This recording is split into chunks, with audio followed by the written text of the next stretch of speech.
What's going on, family? Thank you for tuning in to today's live.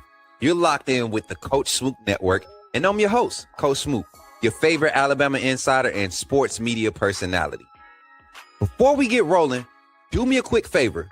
Tap that like button, share the stream out, and if you're new here, make sure you're subscribed to the channel so you never miss any of the action. Now listen, if you really rock with what we're building here, I invite you to take the opportunity to support the channel by becoming a member of the AAA family. Our mantra is authenticity above all. Everything we do, our content and our community, is built on creating and enjoying quality, authentic conversations, real insight, and real information surrounding sports entertainment. Your membership directly assists in the growth of the Coach Smook Network, and every hard-earned dollar you contribute is not only appreciated, it's paid forward. We proudly make monthly contributions to various community health and awareness organizations because impact matters. If you want to get even more involved with the community, be sure to join our Discord. You can type the command right now in the live chat or head over to our main YouTube page and click the Linktree link in the description. And for those who want to support the network directly, you can donate through multiple options: Venmo, PayPal, or Cash App. Every bit of support helps us continue to grow and elevate this platform. Thank you all for the love and the support and the energy you bring every single time. Now buckle up because it's time to get into the show. Somebody type it in the chat. Say, put me in the game, Coach Smook. Let's get it.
Authenticity above all, that's where I stand. If you ain't a real fan, you're a fair weather fan. They tried to box me in and I keep the dough off the frame. Turn the pressure into power, put my stamp on the game. Put me in the game, coach, in the game.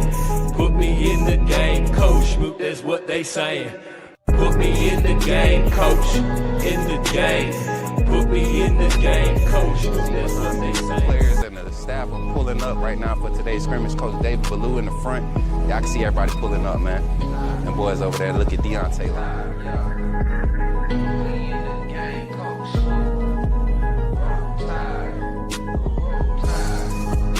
Hey, y'all, I'm walking out of Walmart. What's your name, bro? Man, my name Michael McKinney, man. I'm a true Alabama fan, and this man does a good job on his podcast. Reviewing Alabama football. Keep doing what you're doing, man. Appreciate that, bro. Roll Tide, man. Let's go, AAA family. Let's go. Welcome in, AAA family. Welcome in, welcome back. Here for another episode of Chatting with Coach Smook, the Coach Smook Morning Show. With the AAA family and the Coach Smook Network, man. Let's go. Got the full crew back today, so we should be looking good. Let me know how we sound in the chat, man. Let me know how we sound, the audio, the video, and how everything looking. Listen, we got to get our viewership back up. So with us getting back into our schedule, I need y'all help. Come in, like, share, and subscribe. We went from having anywhere from 50 to 55 live viewers to now we're barely touching 20, 25. And I know we had to take a break. We did a break to restructure some things, to recalibrate, to get the team on the same page. And now we're back. So we need y'all to come back so we could create this conversation. Welcome in, everybody. Thank y'all for tapping in. Listen, if you're tapping in post live, don't forget, drop a like, make sure you comment, let me know where you're watching from. We've seen a few subscribers drop, but we're going to get that back up. Going to get that back up as we get our people back in here watching the lives. creating more conversations and topics of talking points around all the Alabama sports. That's basketball, both men and women's, football, softball, baseball, everything. We get into it this season. And plus, we're expanding past just the University of Alabama. You all will see this summer the type of interactions and collabs that we'll be doing. It's going to be some fun here on the Coach Smook Network. But before we get into that, I just want to take a second to do a roll call, man, just to welcome everybody in that's here for the early crowd, that's here to support the Coach Smook Network. I see y'all on the comments and all the other VODs and things that we're posting in the shorts. Continue to support, man. People are starting to see it. People are asking. We're out in the state of Alabama moving around and people are recognizing us. So that's all because of you all sharing the content. And so right now here on this Coach Smook Morning Show, here on this segment, let's give a shout out to everybody that's pulling up right now, man. Starting at the top. Amanda, let's go ahead and roll it. I got my whole crew in the back. Oh, Amanda's not here. Mary J, let's pull it. Zach, what's good? Good morning, brother. Roll Tide. Good to see you this morning, Zach. My brother. Dominique Mason is in the chat. Roll Tide, Dominique. Good morning. Good morning to you. Good morning. Iran Jenkins Jr., my guy, bro. Roll Tide. He said, good morning. Good. With a capital T. What's up, Ballard Sports Media? I see you, my boy. I like that little profile picture, man. Look, I got us all acting up on this app, man. I'm telling you. What's up, Glenn T? Good to see you, man. Roll Tide. Is it Friday? Because my boy Glenn T getting here early, so it got to be Friday. What's good, everybody? I see you. I see you. The Kinesis, I see you, man. Roll Tide, man. Good to see you. Good to see you. Appreciate everybody, all the early crowd tapping in, man. I appreciate y'all. Like I said, continue to like and share it, man. I don't care about y'all sharing it on the public sites, man. Go to Facebook, go to TikTok, Twitter, everywhere. Let them know we live. If you're on TikTok, let me see you. I know I got my TikTok up now today, right? We got TikTok streaming today? I think we do. Let's see. I got too many tabs open up. What's up, Antonio? Appreciate this, the 50 goats, man. Y'all give it up for Antonio tapping in, giving up the gifts over there. Dooley Martez, our beat engineer, audio sound engineer guy. He tapping in. Y'all make sure y'all go check them out. Dooley Martez and Show Me on TikTok. Make sure y'all go follow their content, man. Got some comedic relief if you need music, some inspirational stuff, some funny comedic, urban news and reactions. Go check them out, man. Got everybody tapping in today. Shout out to the full team, though, man. We had a birthday yesterday. One of our staff members, we weren't live to acknowledge it, but we want to take a moment right now to get the mega horn going and just say happy birthday to our graphic design manager, man. My brother, man, Thad chasing a bass, man. My guy, Thad Pace, Black Touch Design, man, for doing this thing and supporting the Coach Smook Network and contributing on levels like no other, man. If y'all have been seeing the graphic updates, it's because of him, man. He's applying himself, and we're going to do our best to get his brand out and to continue to support the what he's doing for the Coach Smook Network. But the man is different. The man is different. Shout out to the whole TikTok crew that's pulling up. Antonio Britt. I see you, Kate Tidwell, Tavares Lacey, Lady T. I see everybody tapping in. If you don't have a team, a college football team, I invite you to be a dedicated AAA Alabama fan. Don't be no regular Alabama fan. Be a AAA member and an Alabama fan. But like I said, when we open the show, if you are not a member of the AAA family, take an opportunity and join the AAA family and become a member of the family. We'll show you how to do that later on the show. But so we can get into the show, thank y'all for allowing us to let everybody get a chance to come in. Today, the topics of conversation, and I want to get into this today because a lot of fans, they continue to try to misconstrue what I say, right? And it's because the very thing that I see other analysts or podcasters or personalities try to do during football season, I don't see them doing the same thing during basketball season when it comes to Alabama football or Alabama athletics, right? There's like this drop in expectation because it's basketball, right? There's this narrative out there that Alabama basketball hasn't been good, so we'll take the best we can get right now. Like, we'll settle for not winning the big championship. But what if let's flip the script on that today. Let's kind of dive into the conversation. We're going to react to the most recent matchups from our men's team who have I think they've run off 6 straight wins at this point. And it hasn't been the cleanest, but we've seen some grit. We've seen some things show up. And what we want to see going into tournament time, we'll highlight those things. Then we'll talk some women's ball. They were able to rebound against Florida. We did a sort of reaction to that the day after they beat Florida. And then against a number 5 ranked Vanderbilt team who, to me, might be number 2, number 3 in the country as far as women's collegiate sports. This Vanderbilt team is dangerous. They came in, we went on the road last night and got our tails handed to us. We're going to break that down and just talk about what the rest of this season looks like for the women's team. And then we're going to get into what you all are here to talk about, the most exciting part, something that I think just because of what it is and who we are, Alabama football, I got some intel. We're going to talk about the trenches today. I think that's an area where if Alabama really improves, takes the next step forward on both sides of the ball, whether it's the offensive line, the running backs, the defensive line, the linebackers, we're going to identify some faces in those rooms, and we're going to give a projection on what we see this developing into. You got to remember, we added a new staffer, offensive line coach, and we also added some senior veteran presence on the defensive line. Got a lot of young inside linebackers going to be working directly with Coach Chuck Morrell, who's had extensive experience in being a coordinator and a defensive coach to counter level what happens with the offensive system under Kalen DeBoer and Ryan Grubb. Kane Womack being the defensive coordinator and having his expertise being the linebacker room. Going to be a great little, I guess we can say, going to be an optimistic journey to see how this year develops. Caleb Woodson coming over for Virginia Tech is huge, but we got to see how it all comes together. We're going to identify some faces in that room that's going to be able to help us out this season, and we're going to dive into those conversations. And then we're going to open the phone lines for the last 30 minutes of the show, and we're going to get you all's thoughts and your input on today's topics. Sound like a good one? If so, man, y'all go ahead and type it in the chat. Somebody type it in the chat. Somebody say it for me right now. Somebody say it real loud. Somebody say it. Say, put me in the game, Coach Smook. Let's get into it. Put me in the game, Coach Smook. Put me in the game, Coach Smook. Like, share, subscribe. You know we keep it live. Put me in the game, Coach Smook. Put me in the game, Coach Smook. Put me in the game, Coach Smook. Put me in the game, Coach Smook. Put me in the game, Coach Smook. Put me in the game, Coach Smook. Put me in the game, Coach Smook. Put me in the game, Coach Smook. Like, share, subscribe. You know we keep it live.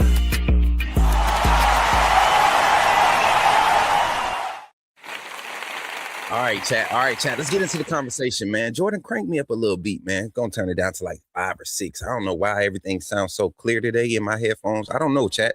Y'all let us know if the music is too loud while we're talking. Give us some feedback today. We got everything set up perfectly right now. Internet connection is perfect. Everything seems to be running smooth. Y'all let us know. Give us some feedback out there in the chat. Let us know what we need to adjust so that you can enjoy this today. Roll Tide, everybody in the chat, for all the Bama fans that's there, for all the AAA family that's not Bama fans, but you're here to get the inside scoop and to tap in and to just support the Coach Smook Network and the AAA family. Let me know you're here by giving us some love in the chat. What's up, big homie? Good to see you in the chat. And my brother Sully, man, pulling up. It's almost that time, man. Almost that time. Got the babies on the way, baby on the way. Congrats to my brother, man. All right, let's get into it, man. Today, let's talk it, man. Bama basketball. We've seen the men's basketball team go from one dynamic to another, up and down all parts of this season. All right. I want to get into the breakdown of the last few games, just kind of highlighting some key stats and some key changes that we've seen consistently be built on since the last time I had a take on this Alabama basketball team. And it's not crazy or far-fetched to say the things that I said. Primary thing I've always asked for from this team is defensive presence. You don't have to be the best defense, but there needs to be a presence when we're trying to chase people off the line. There needs to be effective rotational balance on the defensive side, communication. And one consistent that has been in Nate Oates' system that's been kind of like the Achilles heel is the lack of rim protection, right? This is not a system, or Nate Oates has not put together a collective group of players that have been able to balance the offensive focal point of this system, right? Which is to have a high volume of attacks on the rim. That means early shot clock presence. Shots up on the rim, whether it's in the paint or from the three. There's a lot of green light access to the three-point line for all players involved. You see the type of recruiting. You see the bigs being recruited aren't necessarily paint presence personnel. They're mid-range extension of the mid-range personnel. So you don't see the natural mentality to be competitive on the boards, and that in turns it limits your possessions, right? But the good thing about this system is, right, when it's hot, it's hot. When you're hitting, right? When your shots are falling, it looks like the perfect storm. You don't necessarily have to be clean on defense, or you don't necessarily have to take care of the ball as well when the shots are falling. But my gripe comes in those games where the shots aren't falling. How many times can you rely on LeBaron Philon to get you 12 to 13 extra possessions on his own, create possessions on his own? How many games in a row in succession in as far as let's talk about tournament rest and gameplay time span? You know, sometimes I think once you get past the first round, I think the time is 48 hours, 72 hours between matchups during the tournament. So you're not having a lot of rest and recoup time. You have to find early balance. And I think this last game with him having to sit out and Alabama going, holding it down at home and being able to get the win against the Mississippi State Bulldogs, the teams that once again, I said this, is going to play physical, right? They're going to play physical, and you're going to need to punch them in the mouth early. Alabama came out in the first half, putting up 63 points, leading into halftime with a 30-point lead, 63 to 33 at half.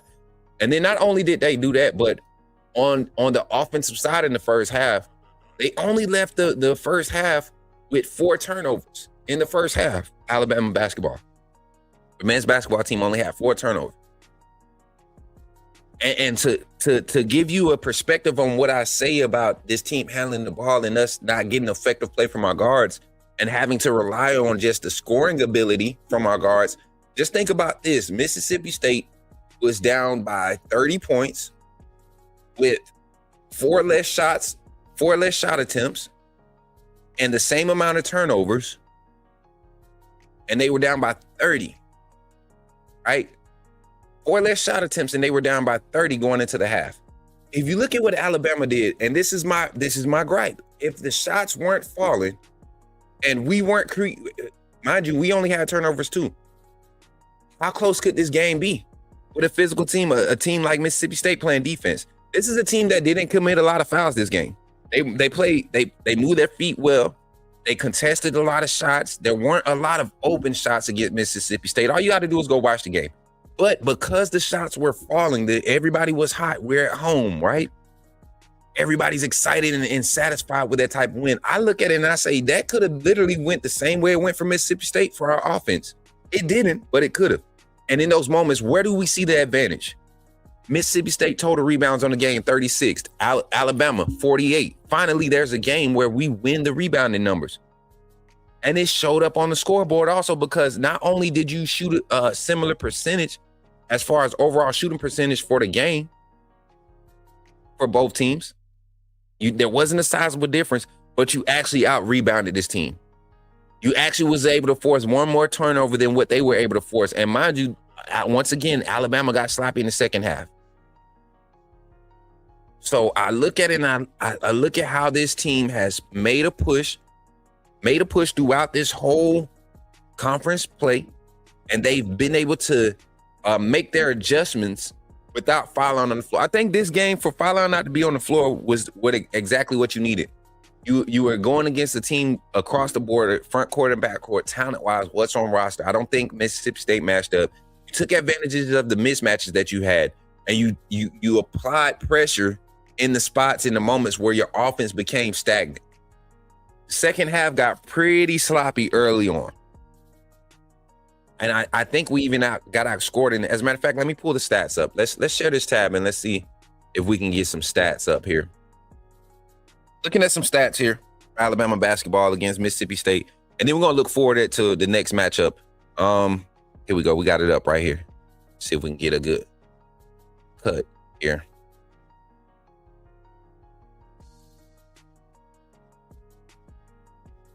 Here we go. All right, so you're looking at it now. Uh-oh. I'm zooming in on the wrong screen, y'all. Let's zoom in on this screen. Hey, Jordan, your graphics, do you think you can pull them up and have them ready to screen share separately? You could work on that while I'm doing this, if you don't mind. All right, so check out the stats. I want to start. Everybody likes to look at points. I wish they could order it by rebounds. Look at the rebound, the activity on the boards. Look at nobody that played left the game without a rebound. That is the type of activity and the dedication to when you don't have the big man presence. Alabama does not have the big man presence this season. It's a fact, right? It has yet to show up. I don't think that it's going to show up anytime soon unless Taylor Bowen, has a breakout game where he just kind of dials into being the extra effort guy for rebounding. Him and Aiden Sherrill, and I said this, I got a reaction video that'll be posted today. The lack of technique on boxing out that our bigs display is kind of it's concerning when you're going to play against teams that's going to have 6'10" to 7 footers, 7'1" guys that's going to use technique, their size to create space on the shots. And anytime you got guys like Sherrill or Bo Bowen or even Hustle, Houston Mallet and Jemison, London Jemison, guys that hustle and can get you those 6'8", 6'9" guys that can be your auxiliary bigs and get you those extra possessions. They're going to get in trouble because they're not using proper technique to box out, get a body on a body, get proper position and create space by boxing out, setting your position and being physical when attacking the rock to gain more possessions. And if you can't be more physical than the other, you need to have activity. That somebody needs to always be moving. So your guard play plays into it. You look at Aiden Sherrill, not Aiden Sherrill, Latrell Wrightsell coming in and getting 6 boards. One of the smallest players on the team. Aiden Holloway getting 7 boards.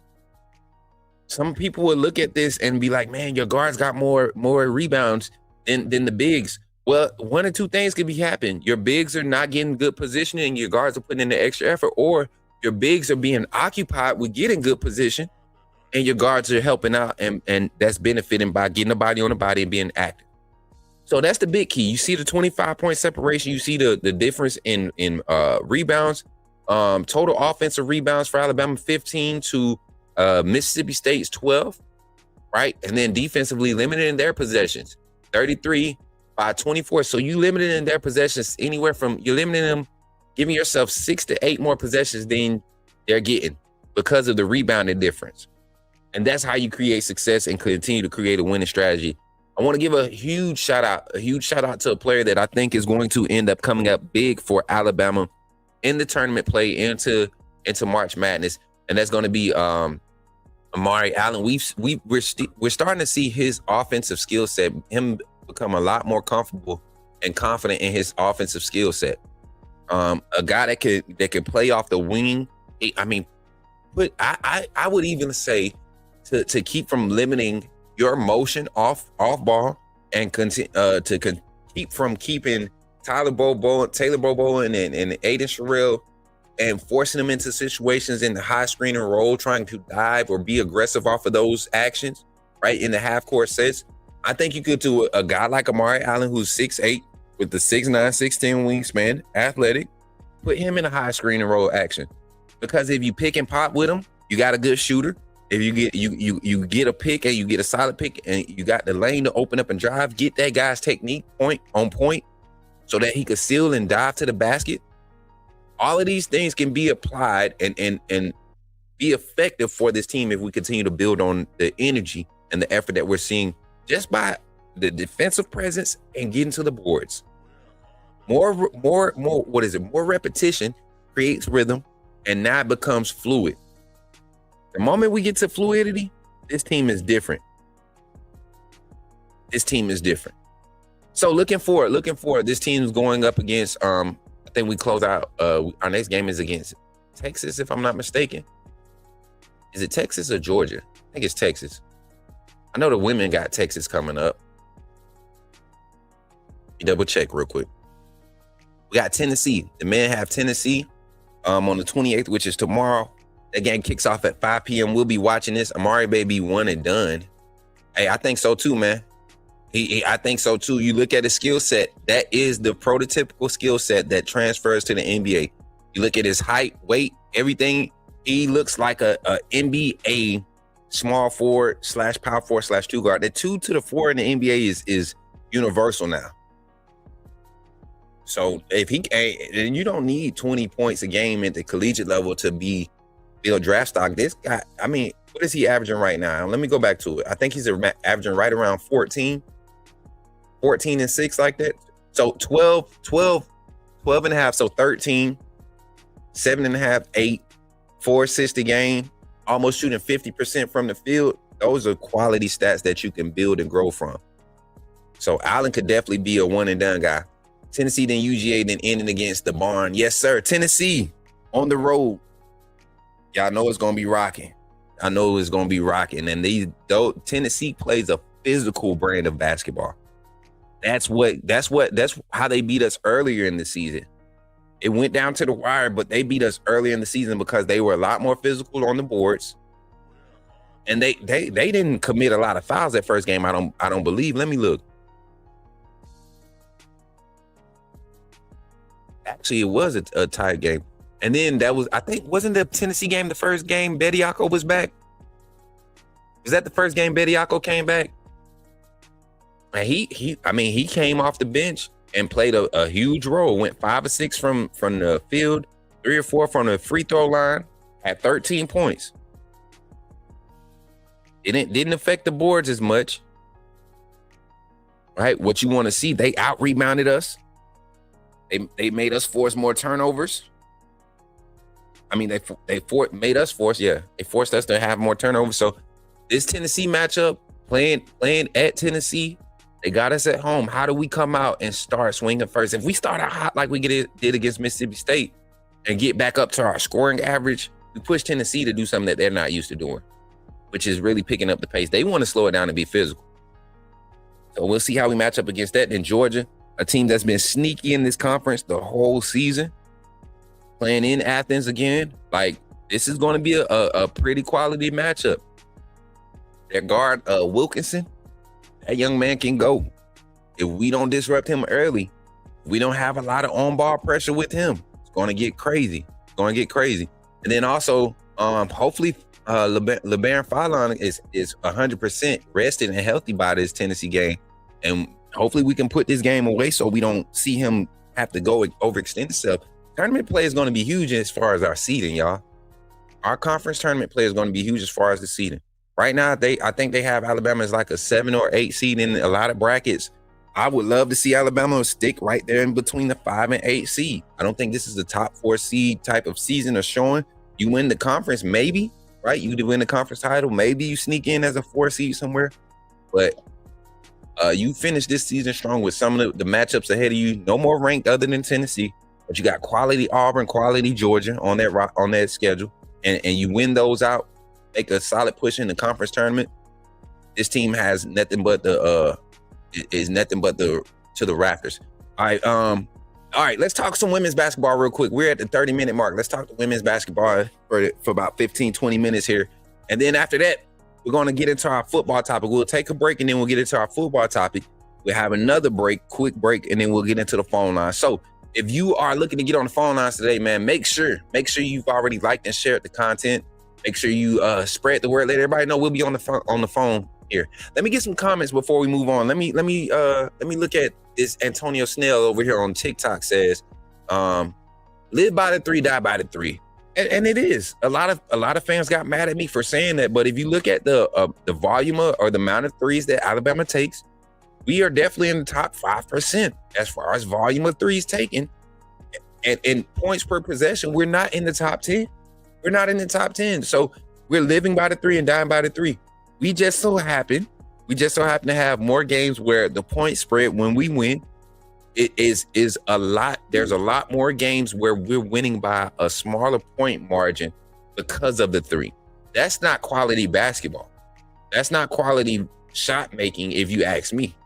If you're winning by a smaller margin with higher volume of threes, that's not good. The games where you're winning, case in point, Mississippi State, you hit 22 threes, but how many of those threes were quality threes? How many of those threes were contested? A lot of those threes were contested. I forget the stat. I was reading it the other day. You get the stat breakdowns from your in-depth analysis people. Let me go pull this back up. I forget what the stat was. The percentage of contested made threes for Alabama. They made 44%. They went 22 of 50. So you shot 53s. You shot 71 total shots in the game. You made a total of 34. So that means only 12 to 14 of your shots were from the paint. Right?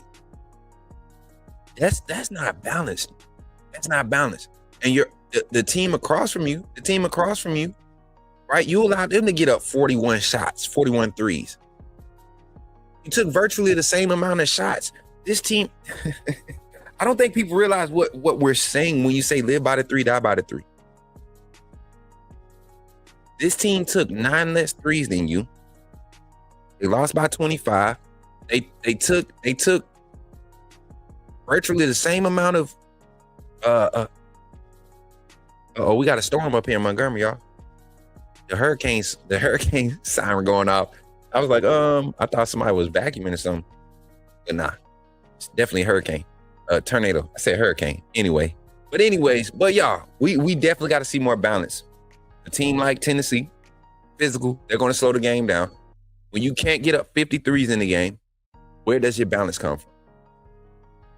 That's a question for the basketball people that swear up and down that I'm hating or that I don't like Nate Oates as a coach. I think having Nate Oates at Alabama is the best thing that could have kept Alabama from dying as a basketball program. But how do you get to the next step? How do you get past the Elite Eight, the Final Four? How do you win it all?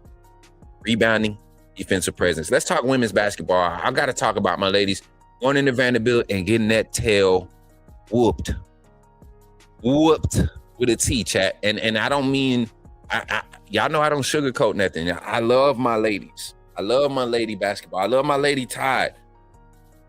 But we have to get our bigs healthy. We have to get our ladies in shape. We have to get our offensive options, our offensive weapons confident in what they're doing, especially against other quality teams. There seems to be a timid type of energy when we play against other quality teams. Case in point, Texas A&M, Oklahoma, South Carolina. You look at those rosters, you got 2 to 3 players on that roster that probably were top 50 players out of their recruiting class. Or maybe they just develop into, current impact players that kind of demand the attention. And I think we short sell ourselves in our approach offensively. There's a little timidness as far as the execution on that side of the ball offensively. So let's just do a review of this game. We talked about the Florida game, how the top scorers, Tamia Scott, Jessica Timmons, JT. I'm sorry, y'all. I had a little brain squeeze, brain fart, whatever you saw. But we saw them kind of capitalize on playing against a Florida team that's really not. They just haven't been able to put it together. Lost a lot from last year's roster. They haven't been able to put it together.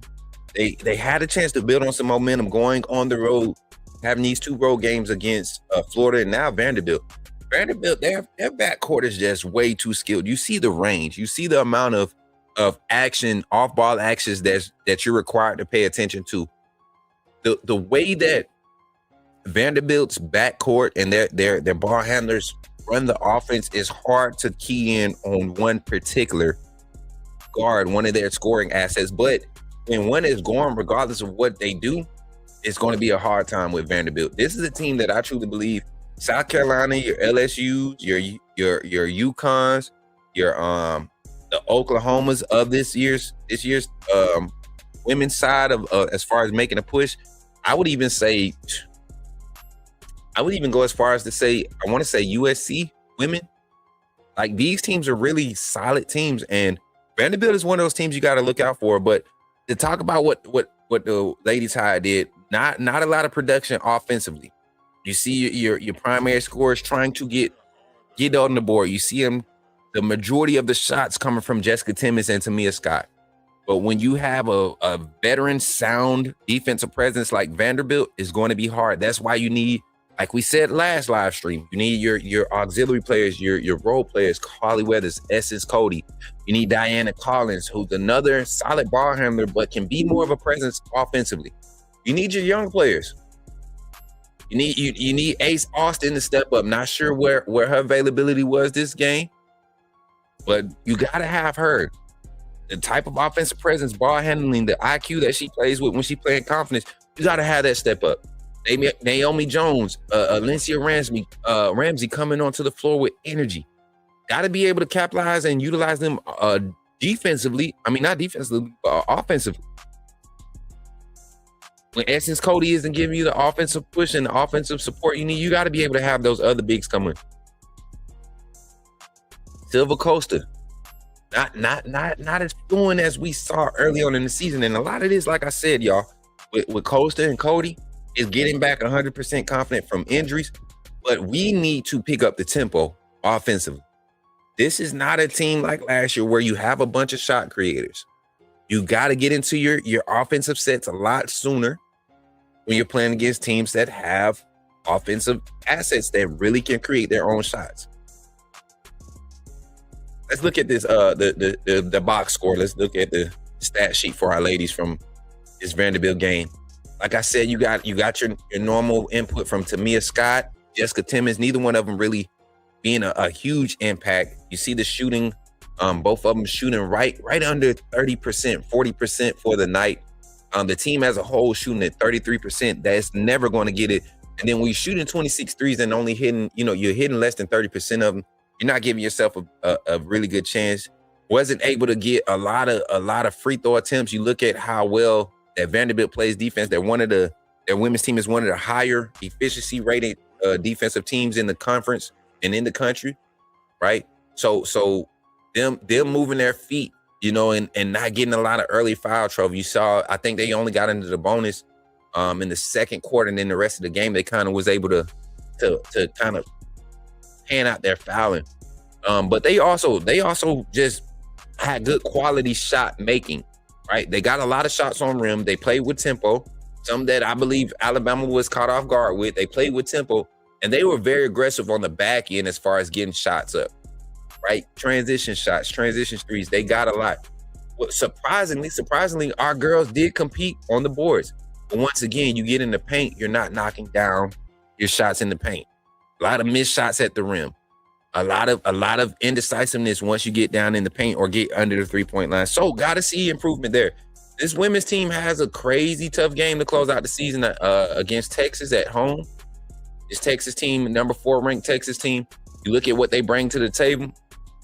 I truly think if we're being honest, we're outmatched in the paint when it comes to teams like Texas, LSU, and South Carolina.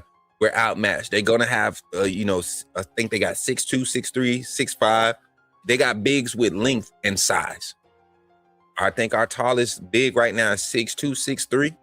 Essence Cody 6'3", maybe, right? And then Costa is 6'2", 6'4".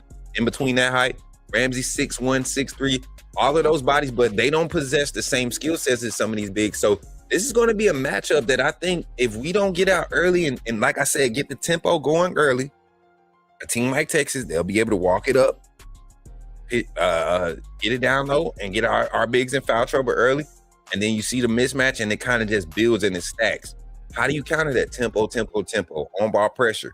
You might have to go full court pressure for 3-minute spurts, starting the game off. 3-minute spurts, go full court pressure, back off. If they're breaking it early, if we have to sit back in the zone, now we're playing into their hand. They have smart guard play. Harmon, I got to meet her last year. Very, very intelligent point guard for that team. I think she's a senior. There's a reason why she's going to be one of the higher rated guards going into the next level at the WNBA. Very, very smart. Turnover ratio, she's not going to turn the ball over a lot, and she has a lot of assets available to dish the ball to that she loves doing, kicking the ball to. So it's going to be interesting to see how our ladies finish out. Now, what is the future projection for Crimson Tide women's basketball? Right now, we have to win You have to make a solid push in the tournament. Alabama being ranked number 4, you want to finish out this season with a 500 record in the conference. Right now, 7-8 in conference. All of your losses, which is helping your resume. All of your losses have come in conference. If you could finish with this conference, and I'm gonna look it up. Let me look at this ranking real quick. Let me look at the rankings real quick, because I want to do something. If this is playing out, and I just want to look at how many ranked teams are in the SEC. All right, you have South Carolina, Texas, Vanderbilt, LSU. This is numbers 3, 4, 5, 6, 7. That's 5 SEC teams: South Carolina, Texas, Vanderbilt, LSU, Oklahoma. Then you have Kentucky at 16, Ole Miss at 19, Georgia at 23, and then Alabama. So you got 9 SEC teams out of the 16 available. You got 9 that's ranked in the top 25. Alabama's women's team has lost to every ranked SEC team once this season. So all of your losses have come to ranked opponents. So it's not about getting in the tournament. It's just about your seeding, trying to play to see where you mess around and rattle off 1 or 2 ranked wins over the next 2 weeks of play. You got conference tournament play. You got a chance to rattle off 2 to 3 ranked wins.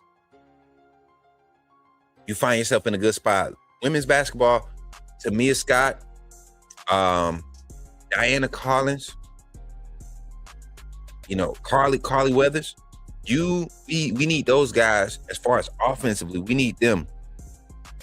We need them to be able to go off and to provide some support. So looking forward to the final games for men's basketball. We got Tennessee, Georgia, and Auburn coming up. And then for women's basketball, we got Texas to close out the season. Hopefully y'all be ready. I'm ready. I'm tuned up. I'm ready to tune into it and to support our Crimson Tide. Y'all continue running likes up in the chat, man. I see that the YouTube chat, we kind of got stagnant. Y'all help us out. Continue to share. We're going to go into our first infomercial break and show y'all how to support the Coach Smook Network and more in depth. Continue to support and help us grow here on the Coach Smook Network by joining the AAA family and becoming a member and supporting us, man. We our memberships, what's crazy is we lost a few subscribers, but our members keep gaining members every other day. So I appreciate y'all for y'all support. Continue to share the content, continue to like and subscribe and turn on your notifications so you don't miss any of the content. But if you want to become a member of the AAA family, this is how you do so. Check us out. Glad you chose to stop by the channel today. Just wanted to give you an opportunity to really become a part of this community here at the Coach Smook Network. We like to call ourselves the AAA family. The AAA stands for authenticity above all. We just want to give you an opportunity to become a part of this community because we're growing and we're doing something special here as a fan base, not just for Alabama, but the fan community as a whole. We're creating an environment where it's safe to be yourself, be authentic, and meet people who share the same passion you share, whether it's for the same team or not. You can do this by becoming a member of the AAA family. You simply start by just clicking the link provided to you by one of the moderators in the chat, or it'll be pinned to the top of the chat. Click that link. It'll bring you to my homepage. When you get to my homepage, make sure you hit the notification button and turn on all notifications. Understand that there are multiple ways to support the channel, and each level has its perks. You can go through and read each perk. As we continue to grow, new perks will be added to each level. One thing we would like to highlight that all AAA members are greatly appreciated. It does not go unnoticed that you have taken time and hard-earned money to support this channel. Once you join, YouTube is going to ask for some payment information, and make sure you monitor your subscription dates.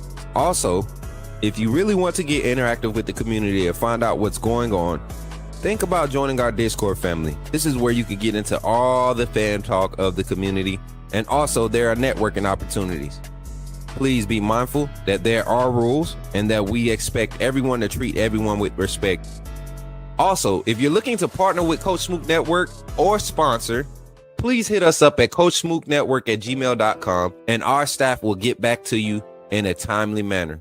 I'm your boy, Coach Smook of the Coach Smook Network, and I thank you for supporting this channel.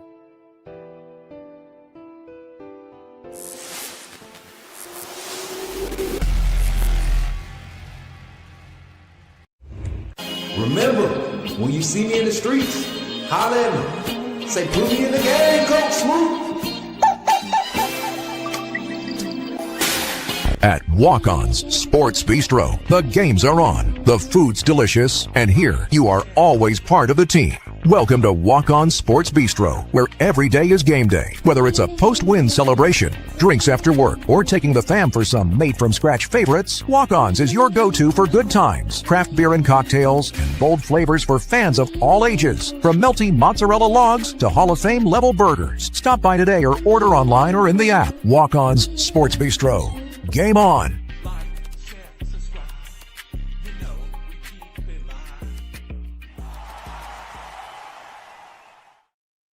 All right, chat, give it up for yourselves. Appreciate y'all for tapping in and locking in with us today.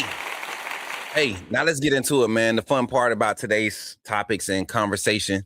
I'm getting back into the swing of this, y'all. I'm telling you, we've been doing so many other things outside of Alabama football that I'm not gonna lie, it's hard to stay in tune with all the conversations, because a lot of times I'm talking to people and we talk so good that I forget to come live and talk to y'all about it. So for the last couple of weeks, that's what it's been. But we're back in our groove. We're back doing our thing. Let's talk about it today. We got a lot of improvement to see as far as our expectations for what Alabama football is doing. We want to see some improvements. There's some clear-cut things that we want to see improve. Number one is the run game. Right, I've been on the opposite side of this argument, not necessarily on the opposite side, but my stance has been a different voice from the rest of the Bama fan base, from majority of it. And it's not that we can't run the ball. I say we don't run the ball. I think we can run the ball. I think we ran the ball when we did run it. I think we ran the ball pretty well. We were dedicated and committed to running the ball last season. I think we ran the ball well. I think we had a quality group of offensive linemen. Now, were they utilized to the best or to their max effectiveness? Right? Did we see the development and the type of execution that we wanted to see on a consistent basis? No. But did they get better from the year before? I truly believe so. So I look at it, and we're going to dive into it today. We're not going to prolong this. I want to look at the depth of the offensive line room, the defensive line. I want to talk about the trenches, not just those spots, but even the linebacker and the running back play and how they impact the trenches. Last year, we saw the inside linebacker room and the wolf position really grow as far as their effectiveness in containing the run game. When we talk about the trenches, defensively, we talk about being able to stop the run, being able to get pressure on the quarterback, right? Saw that get better and better as the season went on last season. Offensively, we did not see the run game increase or get better. We saw spots where it looked like it could have been that, right? It could have been great, but we never saw it really grow. And then offensive line wise, I think in my opinion, the offensive line pass protection wise, probably the best you're going to get, the best we've seen. Even when y'all remember Bryce Young stayed on the run trying to create plays. That's what made Bryce Young win a Heisman his freshman year. So as far as pass pro, this was probably the best pass pro we've seen from the offensive line in a long time. Now, run game, it's hard to really judge the run game. I don't feel like we leaned into it enough. So let's look at personnel. Let's look at our offensive line personnel that's available this season coming up. And I'm going to allow Jordan to go ahead and cue that up so we can get it on the screen. Let's get that on the screen, Jordan. There you go. And see if you can expand it and zoom in just a little bit. Mary J, you could take that banner off. There you go. See if we can pan it. Is it gonna let you pan, or we could? I could adjust this. I can adjust this. Hold on, y'all. Give us 2 seconds. We're gonna adjust this right here because I like how it looks. Let me move my seat just a little bit, and that look good, Jordan. Leave it just like it is. All right, so hopefully it looks good on screen. If you can't see it, we'll adjust it. Y'all let us know. Give us some feedback in the chat. That's on TikTok, YouTube, Facebook, Twitch, and Twitter. Give us some feedback on the on-screen graphics. And also, get ready for the call-in segment. The call-in topic of the day. The call-in topic for the day is which side of the ball do we need to see the most improvement on? Which side of the ball do you expect the biggest improvement on? That's the topic of conversation here on the phone line today. Phone line will be opening up in 15 minutes. So if you're ready to call in, get ready to dial in on that phone number. Let me make sure I got the phone line set up correctly before we even start talking about our other topics of discussion today. It looks like we got everything set up. All right. So let's look at the offensive line room, chat. I want to talk about some players. Let's talk about some returning players. We do not have a single player returning from last year's starting lineup other than Michael Carroll. Now, that's kind of, we put an asterisk there because he only started for 8 games. He started 8 games. He played in all 14, I believe. 14 of the 15 games we played. He played in 14 of them. Michael Carroll being the only returning starter lets you know that this staff has a certain direction, right? Or there's a certain identity that they want to reestablish in this room. You bring back another contributor in Will Sanders. Play extensive minutes. Played a lot of spot minutes, rotational minutes, play guard, play your 6th offensive lineman, kind of being an extension of the guard in that tackle position, can play tackle, right? And this is a guy that the staff has been high on since their arrival in 2024. So you look at those 2 guys returning. Casey Poe, another guy that Alabama fans we've been high on, came in with that last Saban recruiting class that everybody was so excited about. He's one of the few to stick around. Him and Will Sanders are the last of the bunch of that 2023 recruiting class. I want to see how this competition pans out. But just looking at players available, we got Racing Delgado, the Cal Poly transfer, 6'3", 300-pound center. You expect him to take that position and really come in and transition to that spot well. You look at his tape and his film, the physicality is there. Want to see how he transitioned into playing the SEC ball. I think the physicality is there. It's going to be all about learning the system. How fast can he translate that? You got another young guy behind him, Mal Waldrop, that's going to be vying for some center reps, right? Got a couple of more guards in this guard centers in this class or in this room that are going to be able to compete there. You got Caden Strayhorn, who came from Michigan. Didn't play at Michigan as a freshman. Very spot play. No real meaningful time play. But a very highly touted recruit out of IMG, another IMG product. Michael Carroll, another IMG product. These guys coming out of IMG, we know what IMG does with offensive linemen. Have yet to see one bust yet, right? But just going down the list, Ethan Fields, another transfer, red shirt transfer, big body, coming in the field, that guard position. You just look at the size of these guards and how things are getting defined as far as what are you getting at the tackle position, as far as anatomical makeup, their physique. What are we demanding? Casey Poe. We talk about Nick Brooks, the big guard from Tennessee, I believe is where Texas. Big Brooks came from Texas, right? Ty Haywood, another highly touted guy that was a huge target for the 25 class. The 25 class, we were targeting Ty Haywood, would have rounded out a crazy talented group of 25 offensive linemen. But you get the Bose out of that class, and now a year later you lose the Bose and you get Ty Haywood, one that's more skilled, in my opinion. Upside, both of those guys to me had the same trajectory as the upside, but somebody that's more developed and more skilled, more athletic, Ty Haywood. And we need tackles. We need competition at that tackle position. Right, you got Ty Haywood, then you got Jackson Lloyd, redshirt freshman. That's a guy that under the radar to me. Under the radar for a lot of people. We're forgetting his name because of all the transfers. But Jackson Lloyd is there. Chris Booker, a young name that has shown up early on in the workouts. He's already making waves with his work ethic. Bryson Cooley. If you weren't paying attention during the recruiting segments, when I would bring this young man's name up, nobody was talking about it. And I don't care what y'all say. Go and talk to my brothers over at Locked On. They'll tell you. I have been on Cooley for a while. Cooley, everybody was on Booker. Everybody was trying to figure out where our offensive line recruits were going, our signees. Cooley was my guy from day one. Bear Fretwell going to get him on campus, see if we can get him healthy. Supposed to be some type of recovery, physical therapy things going on. And then Tyrell Miller, the transfer, JUCO transfer coming in. I think and this is not official. This is just my information that I was researching my own, trying to get some things confirmed. I think he's coming in as classified as a redshirt sophomore or junior in the classroom, redshirt sophomore on the field with a few more years of eligibility. Offensive line competition, though, is going to be huge. If I had to project the lineup right now, and I'm gonna just go off top of the head, from left tackle to right tackle, I think right now, if we're looking at skill sets, what's available, how athletic everybody is, the amount of experience in this system, I think right now you're looking at left tackle. You're probably going to go with Ty Haywood as probably being your front runner there. Ty Haywood and Jackson Lloyd, competing there. But then you also got Javen James, the Mississippi State transfer. I believe Mississippi State, if I'm not mistaken, chat. I'm not a expert in knowing where these guys came from. Let's just be real.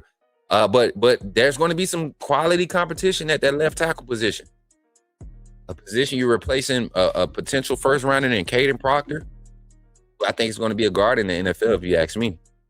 But look at the size, 6'5", both of these guys 6'5", around that 310, 325, 330 range. Guys that can move, very athletic with their size and frame.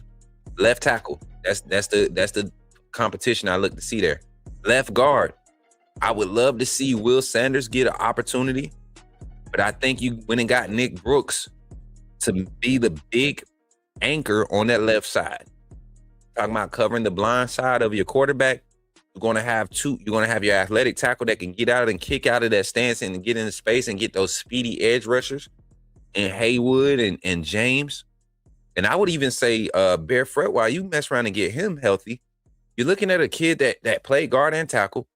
The athleticism is there. Jackson Lloyd, don't know if you're going to play him on the right or the left, but some athletic tackles on this roster, right?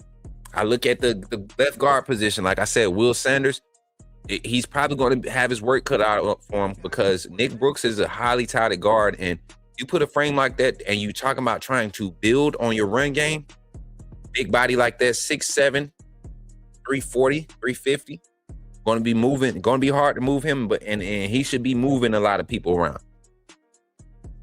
Will Sanders right there, vying for some reps there. I like the JUCO guard Miller. I like him to come in and be more so on the right side. I think they like him on the right side. You're talking about that interior guard play. You got your center Reston Delgado, but I think Mal Waldrop is going to push him at that center position.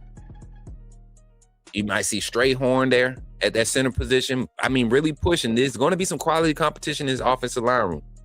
But I think Delgado gets to start just with his experience alone, coming in as a redshirt junior on roster, 4 years of collegiate football experience under his belt with 2 years of eligibility left. Definitely going to probably see him get the first look. Right guard, if I had to go off top of the dome right now of who's going to be the starting right guard coming in, I think you went out and you got you got a multi-skill set guard / tackle in Strayhorn for this reason, to create competition, and Ethan Fields for this reason. I think you know what you bring Nick Brooks in. You bring him in to be your left side, your backside anchor at your guard position. And you go get some athletic skill sets like Strayhorn, like what you get from Sanders, what you get from the true freshman in Booker, which I'm telling you all, I said this about Michael Carroll coming in last season, and everybody thought I was crazy. But you're talking about Booker, a guy that's already got the collegiate size at 6'5", 290, is going to be nothing to put on 20 pounds of on that frame. 315 freshman guard, athletic, pin and pull, run system, zone run, pin and pulls, run scheme, where you're getting guards and tackles out in space, strong side pulls. He fits the skill set. The numbers match up for him. And then at right tackle, I think Michael Carroll has it. Jackson Lloyd is going to be right there behind him, pushing him, competing. Another situation where if you start to see some drop off, you can easily side Michael Carroll to right guard, and you see Jackson Lloyd at right tackle. a lot of skill sets available in this offensive line room. Let's switch to the defensive line side. Come on, Jordan. Let's get the D-line up. I think you could control it from your end. All right, D-line. I'm gonna kind of run through this one because I want to not run through it. I want to highlight this one. The running backs and linebackers will highlight that. We got about 10 minutes before the phone line's open. So give me about 4 minutes on the D-line. I'm not going to highlight every name. There are some key names that have been kind of under the radar due to last year and the production from the team last year, the players last year. But when we saw these guys get opportunities, they definitely came out and popped. Edric Hill, Fatua Henry, London Simmons, and Steve Bowler. Asaya Faga. Those 5 names right there. Those are returning guys. And Jeremiah being injured last year, I think he's the one that's really going to show us what we missed from having him last year. Him and London Simmons rotating on the interior, it's going to be crazy. The upgrade at Bandit, though, is what I love. The defensive tackle nose rotation is beautiful, but the upgrade at Bandit is what I love. Going to see Fatua Henry get an opportunity. 14 came on last year. I don't know why he got pulled after his spot time, but his production compared to what we got from Collins and LT Overton in the run game is a lot better. It was a lot more consistent, especially still in the edges when we went 3-man fronts. 14 did a great job. I want to see him building that. But then you got the transfers and Devin Tompkins and Desmond Umazula. I hope I say that right. You got those guys coming in with their experience and their explosiveness. Both of these guys, 6'4 plus, 6'5, 280 plus. Explosive off the ball. Tenacious in their attack. They're tackling, right? You see both of these guys got good lateral bend, lateral speed. And then the freshman class coming behind them, the pressure to start or to impact early on is not there. But these guys are hungry. And I think we got 3 or 4 day one ready guys. Jamarian Matthews, Kamarian Johnson, and then Nolan Wilson. I think they're day one ready guys. And Malik Franklin, the JUCO transfer. I don't know, man. He's one that I got to see him in person because what he does on film is eye popping. I feel like he may need that in practice work ethic push to be around players just as good as him. And the moment he sees that he got to still work to get out there and get to it. Oh man, just watch. So the D-line competition, the level of competition in D-line room is definitely there. Asai Faga is going to be a more consistent version of Tim Keenan as far as being able to get disruption and get to the quarterback. You saw his turnover speed when shedding blocks last year caused a lot of disruption. I'm excited about the defensive line room. Let's go to the next level of the defensive line. When we talk about, the defense, when we're talking about the trenches, and what's happening in the trenches as far as personnel available, let's go to the linebacker room. And we combine the Wolf and the inside linebacker room. We didn't put the Bandits over there because I consider the Bandits our true defensive ends. We're talking about Devin Tompkins and who else is in that room?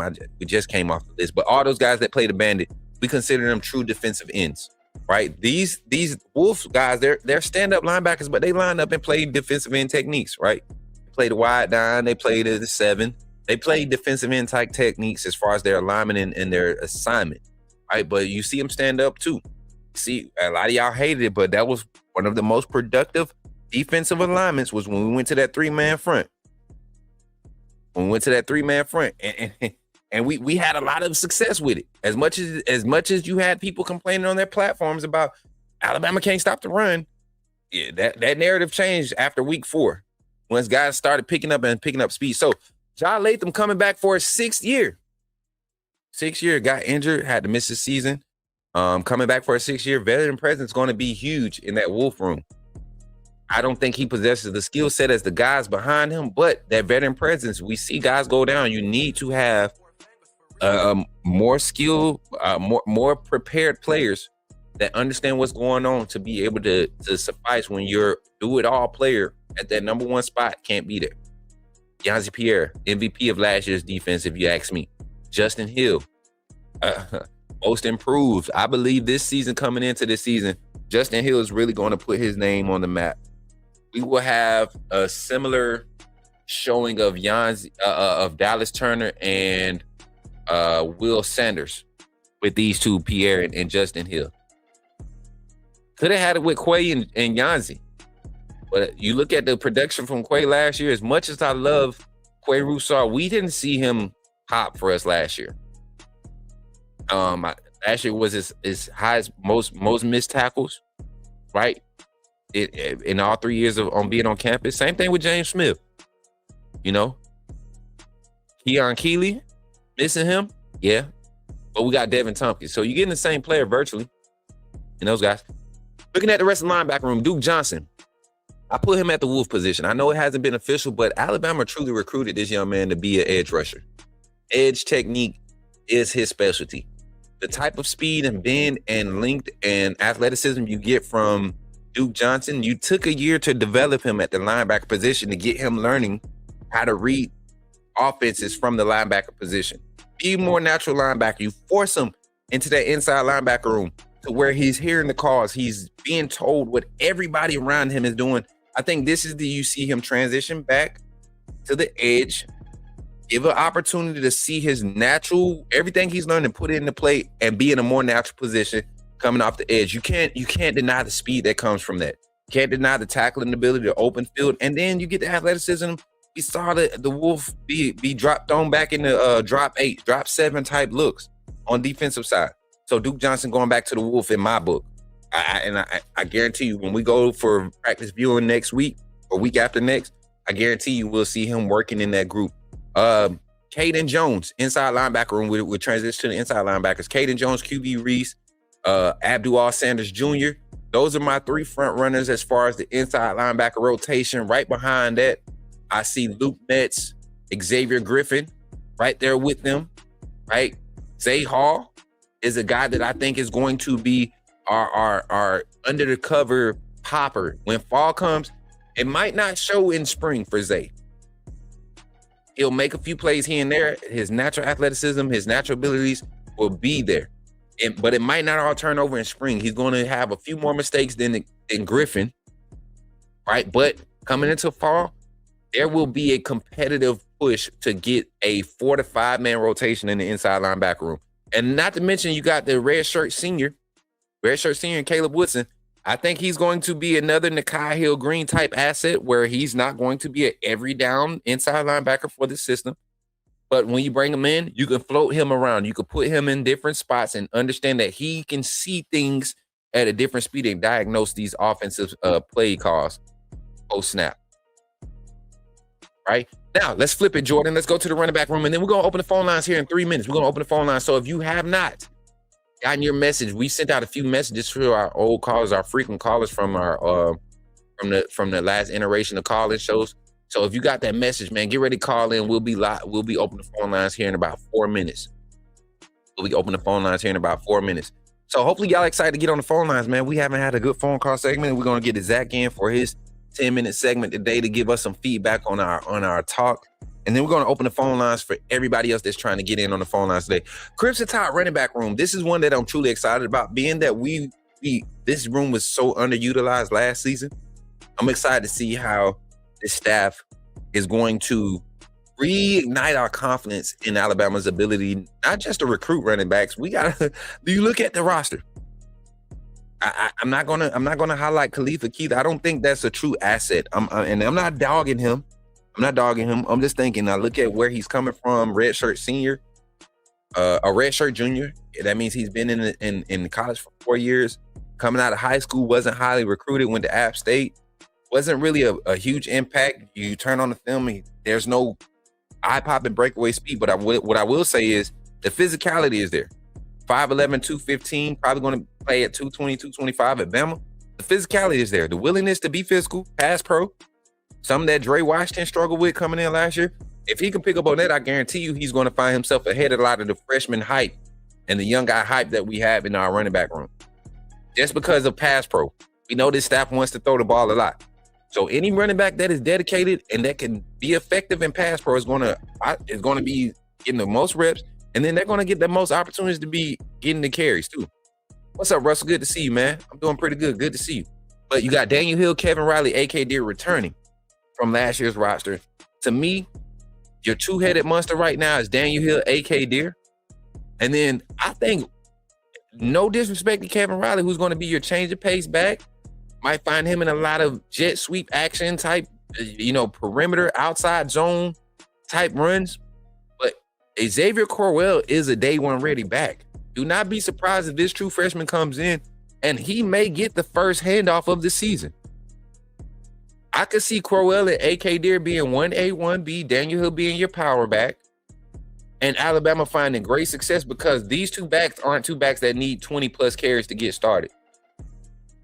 With Alabama only probably going to run the ball, anywhere from 28 to 32 times a game, you're going to be able to hand the ball off, 12 to 16 times to Crowell, 12 to 16 times to, or 10 to 12 times to AK Deer or opposite, vice versa. Going to get some power runs in there with Daniel Hill. And you're going to have option looks with your quarterback. Keelan Russell, going to give him read options, RPOs. You're going to have opportunities to really make this run game extensive, especially if you're going to be throwing the ball 35 to 40 times a game. On average, this offense had an average of 68 snaps a game last year. So run pass balance has to be is to stick to that 65-35 percentile or ratio. You're going to have to be able to utilize your front two backs and get the most production out of those guys. Daniel Hill needs time to build up. That's why I think he's going to be a red zone specialist. Right, you get inside that 20, going to want to turn around and have him hold on to the ball, get behind his pads, utilize your frame and your weight up front in the trenches with your offensive line that we discussed earlier, and then get behind those pads with some of these guys. Crowell, Keith lost weight. No, I from what we've seen, and like I said, I think we're going to have to go and update some of these weights. From what we saw, it was 225. I don't know how we got 215 up there, but I just think physicality-wise, that's what he brings to the table. That's why I highlighted physicality. As a matter of fact, that did look like a 4 for a second. The way it looked on screen right now, it looked like a 4 for a second. So y'all know your boy blind. I can't see for real. But that's kind of highlighting some of the personnel available. We're talking about the trenches today. We're talking about the trenches today on the phone call segment. So get ready to call in. We're going to take our quick break real quick, give y'all an opportunity to join the AAA family, but also to give a shout out to our partners in our sponsors and walk-ons and our partners in sports information solutions. If you all haven't been paying attention to the draft or the combine, we will be doing our breakdowns post-combine using sports information solutions and the data that they provide to cover the draft. So make sure y'all go check out their website. You want to get into the sports geek mode like me, go check out Sports Information Solutions. And but also before you do that, make sure you think about becoming a member of the AAA family, y'all. There's no better community to be a part of when it comes to on-site Alabama football coverage, the type of access that we've been granted, regardless of the hate. People want us, for some reason, there's this rumor going out that Alabama has banned Coach Smook from being in the facilities, and I'm about to have a locker room in that. But if you want to be a part of that and see that journey, check it out here. Glad you chose to stop by the channel today. Just wanted to give you an opportunity to really become a part of this community here at the Coach Smook Network. We like to call ourselves the AAA family. The AAA stands for authenticity above all. We just want to give you an opportunity to become a part of this community because we're growing and we're doing something special here as a fan base, not just for Alabama, but the fan community as a whole. We're creating an environment where it's safe to be yourself, be authentic, and meet people who share the same passion you share, whether it's for the same team or not. You can do this by becoming a member of the AAA family. You simply start by just clicking the link provided to you by one of the moderators in the chat, or it'll be pinned to the top of the chat. Click that link. It'll bring you to my homepage. When you get to my homepage, make sure you hit the notification button and turn on all notifications. Understand that there are multiple ways to support the channel, and each level has its perks. You can go through and read each perk. As we continue to grow, new perks will be added to each level. One thing we would like to highlight that all AAA members are greatly appreciated. It does not go unnoticed that you have taken time and hard-earned money to support this channel. Once you join, YouTube is going to ask for some payment information, and make sure you monitor your subscription dates. Also, if you really want to get interactive with the community and find out what's going on, think about joining our Discord family. This is where you can get into all the fan talk of the community, and also there are networking opportunities. please be mindful that there are rules and that we expect everyone to treat everyone with respect. Also, if you're looking to partner with Coach Smook Network or sponsor, please hit us up at coachsmooknetwork@gmail.com and our staff will get back to you in a timely manner. I'm your boy, Coach Smook of the Coach Smook Network, and I thank you for supporting this channel.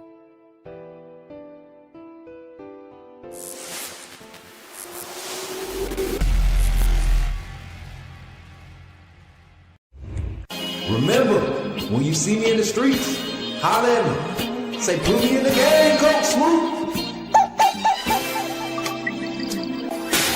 At Walk-On's Sports Bistro, the games are on, the food's delicious, and here you are always part of the team. Welcome to Walk-On Sports Bistro, where every day is game day. Whether it's a post-win celebration, drinks after work, or taking the fam for some made-from-scratch favorites, Walk-On's is your go-to for good times, craft beer and cocktails, and bold flavors for fans of all ages. From melty mozzarella logs to Hall of Fame level burgers. Stop by today or order online or in the app. Walk-On's Sports Bistro. Game on.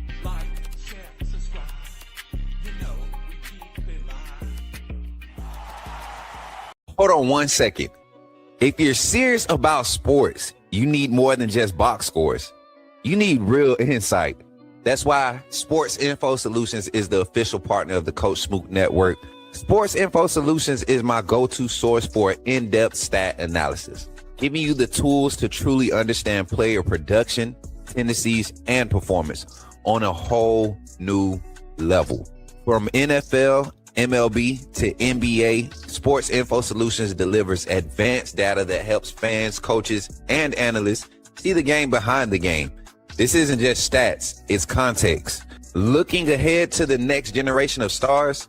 Check out NFLDraft.sportsinfosolutions.com for elite draft analysis and detailed prospect breakdown. Make it your new go-to stat tracker. Visit sportsinfosolutions.com today. Now let's get back in the game. Put me in the game, Coach Smook. Put me in the game, Coach Smook. Like, share, subscribe. You know we keep it live. Put me in the game, Coach Smook. Put me in the game, Coach Smook. Put me in the game, Coach Smook. Put me in the game, Coach Smook. Put me in the game, Coach Smook. Put me in the game, Coach Smook. Put me in the game, Coach Smook. Put me in the game, Coach Smook. Like, share, subscribe. You know we keep it live.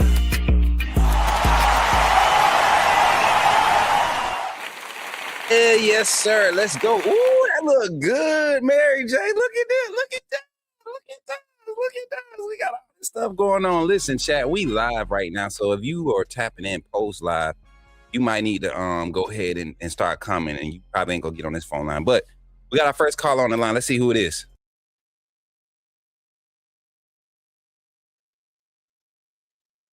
Yo, yo, yo, yo, what's up, man? You in the game with Coach Smook. Who's calling and where you calling from?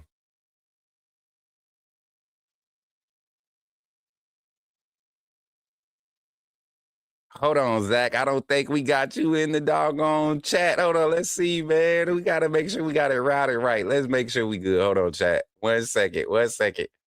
We got that. Got the chat. So Zach, you can hear me, right? All right, chat. We don't have Zach in the chat. Hold on, let me see. Let me fix it. Let me fix it, chat. Hold on, Jordan. Jordan, take us to a little. Nah, don't take us there. I need one chord, chat. I forgot. I got one chord. We got Zach on the line waiting, y'all. Hold on 2 seconds. Let me find this chord real quick, and then we'll be right back. Jordan, bring up those graphics for me. Just rotate through them graphics for me real quick. Full screen them. Oh, that's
All right, chat. I think we should be good now. Let me see. Double check 1 second. All right, Zach, can you hear me now? All right, let's get Zach routed in here. So now, all right, say something now, Zach.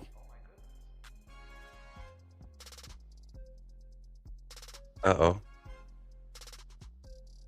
What about now?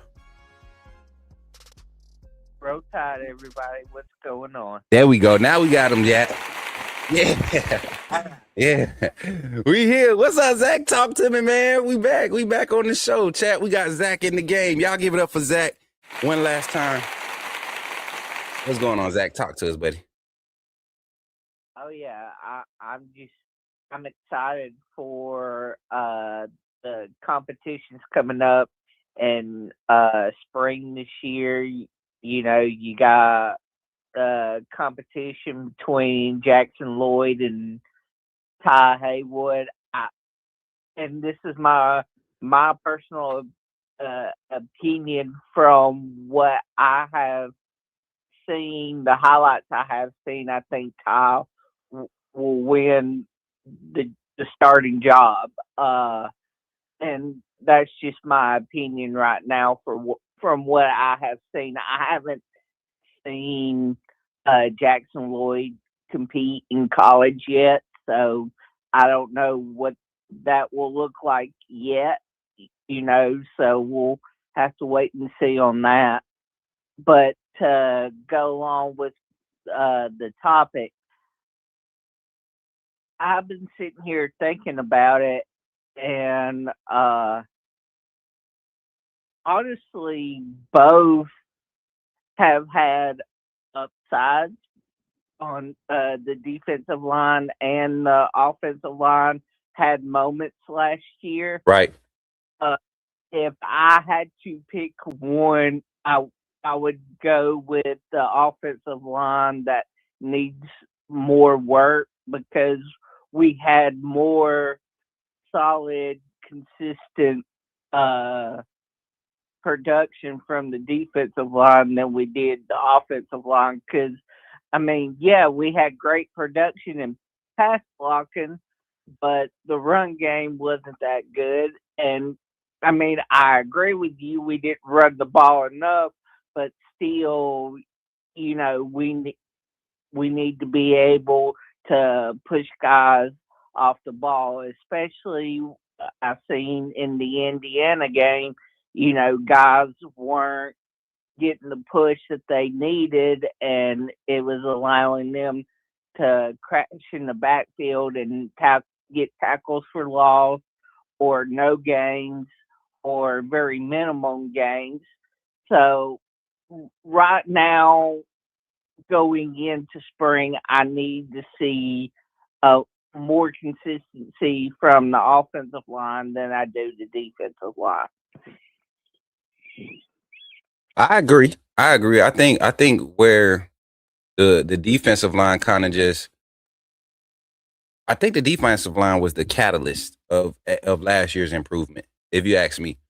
And I don't think that the defensive line played bad. I think they just personnel mismanagement, like we saw in a lot of spots on the defensive side. Not a lot of spots, on a few spots.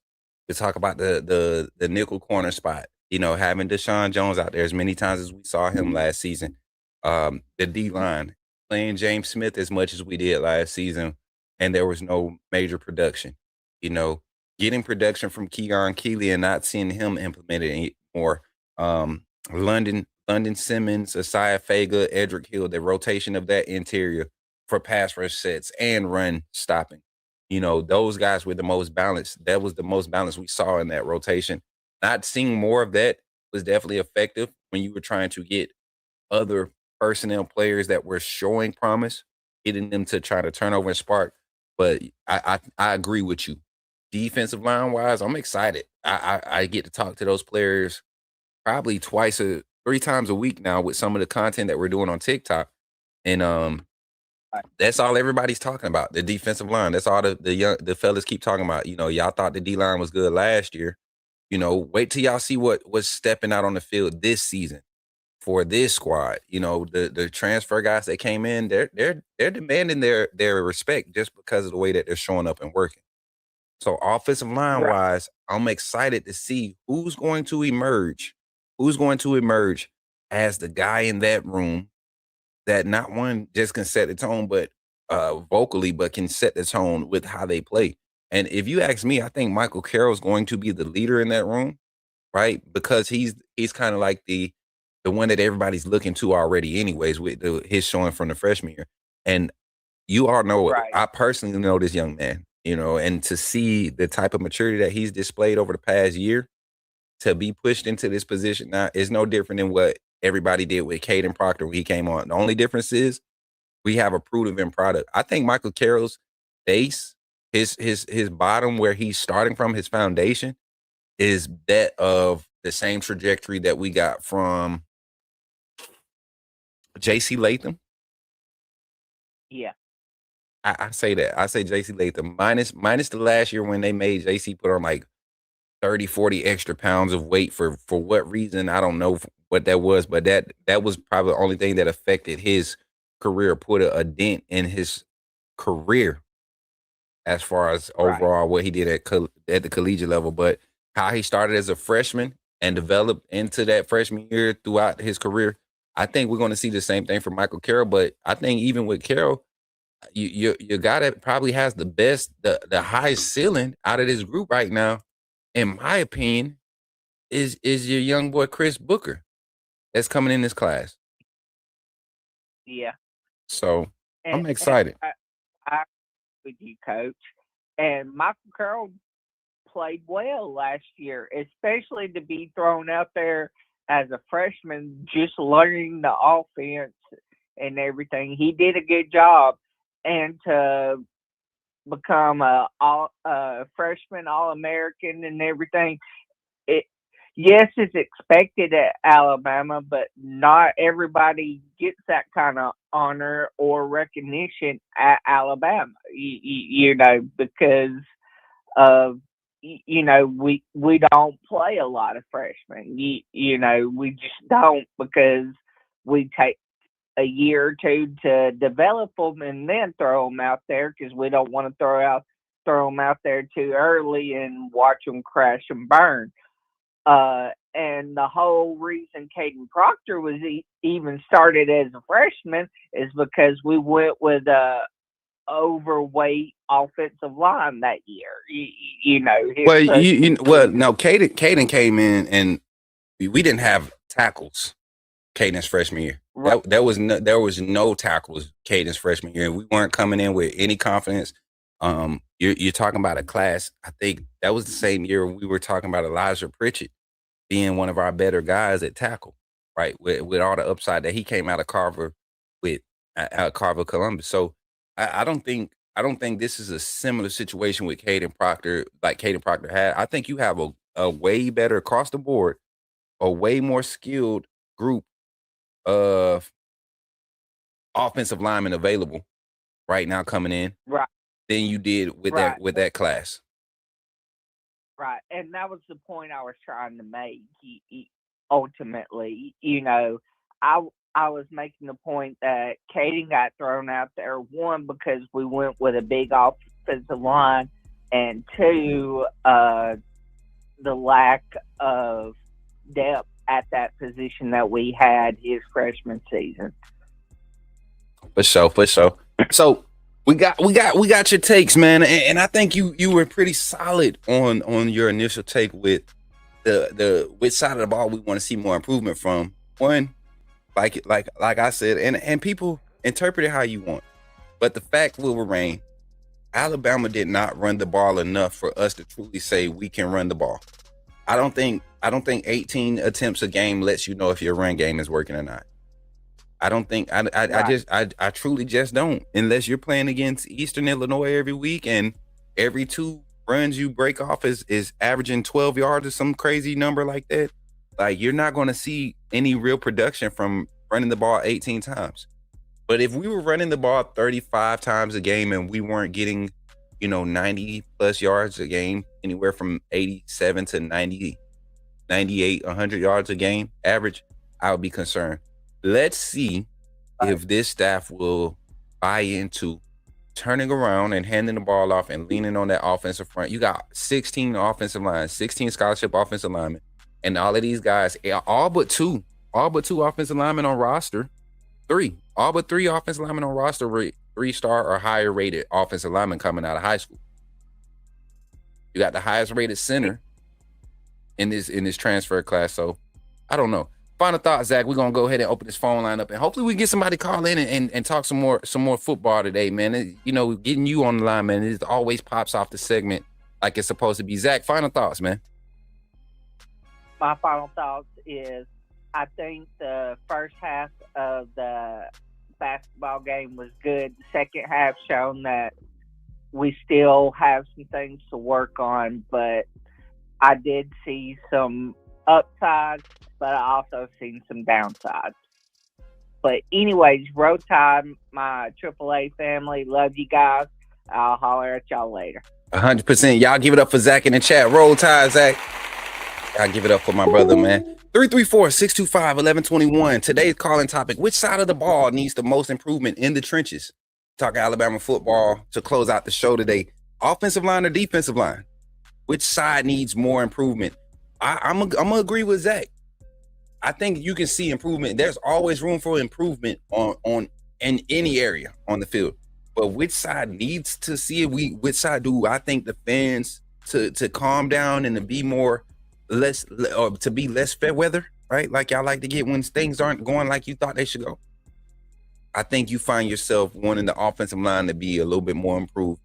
And to me, their production last year, right, and how they're viewed had a lot to do with the quarterback play.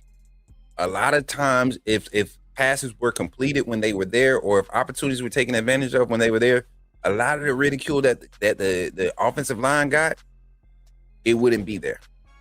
And to coincide with that, I don't think the offensive line necessarily is the main thing that needs to be improved in the trenches. When we talk about trenches, we talk about the production out of the trenches, right? So for the offense, that's running back, yards per carry, right?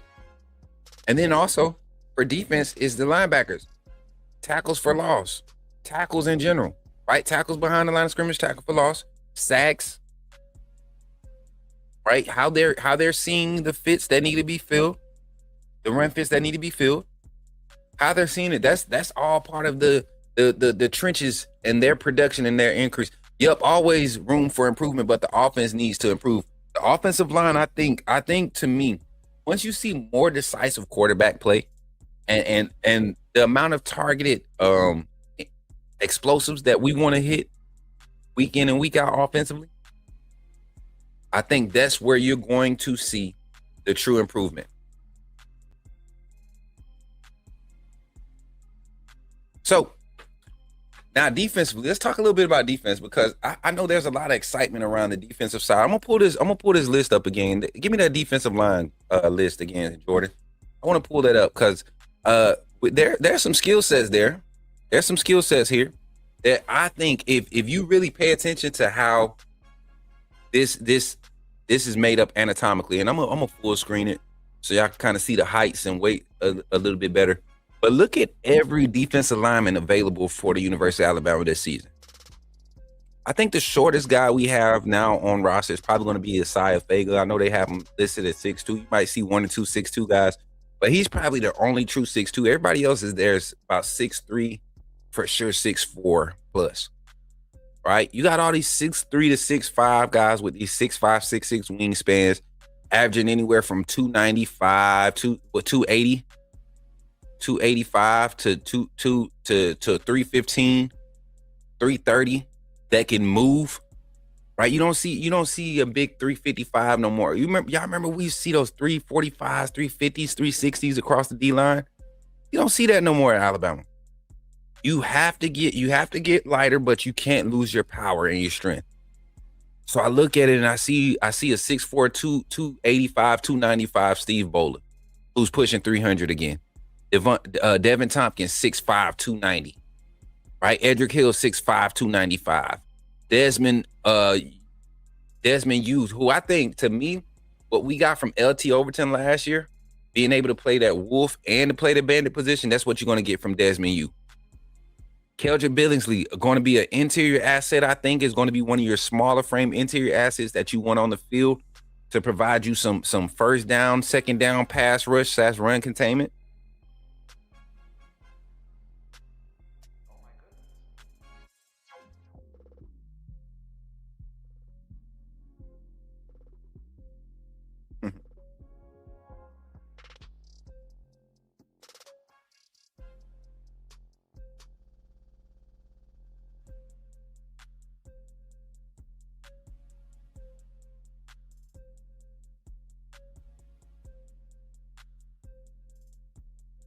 Uh-oh.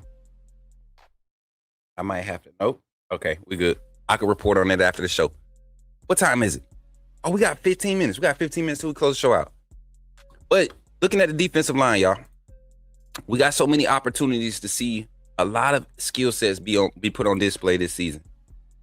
A lot of skill sets to be put on display this season. When I say put on display, what did London Simmons do from the interior last year? What did London Simmons? What's up, Shep? Shout out to Shep, man. First place barbershop tapping in, man. Give it up for first place. Give it up for first place, tapping in. That's where my barber's at, man. That's where my barber's at. Speaking of, man, I guarantee you, here it is right here. Let's get it. Call from Kelsey Shepard. to accept press. Yo, Shep, what's up, man? You in the game with Coach Smook? Talk to me, man. The hottest show on this side of America, Coach. Good morning, sir. How you doing? How you doing, man? I'm good, brother. Good to hear you. This is the hottest show. Let me tell you something, man. Let me lay the groundwork. This is the hottest show. For those of you that don't know, this is the hottest show on this side of America. I'm telling you that right now, brother. Yes, sir. Yes, sir. Look, appreciate the love, Yes, man. Appreciate the love, man. Absolutely, boy. Hey, look, I want y'all. Yes, sir. Look, I want y'all to notice who this is, man. If y'all haven't seen it, I don't know if I posted the pictures yet, but we have some new content coming up this spring. And you know your boy, I got my new personal barber. Shout out to my barber Sean over at First Place Barbershop. But this is the man that's behind the scenes as far as putting that thing up and running, keeping it running over there at First Place.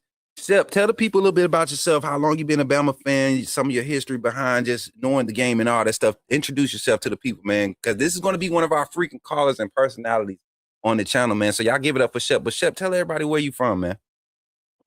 Well, absolutely, man. First, I wanna give you some honor, man. It's an honor to meet you. I heard you years ago calling in to I think it was TDA, Yeah. and man, you was very distinguished then.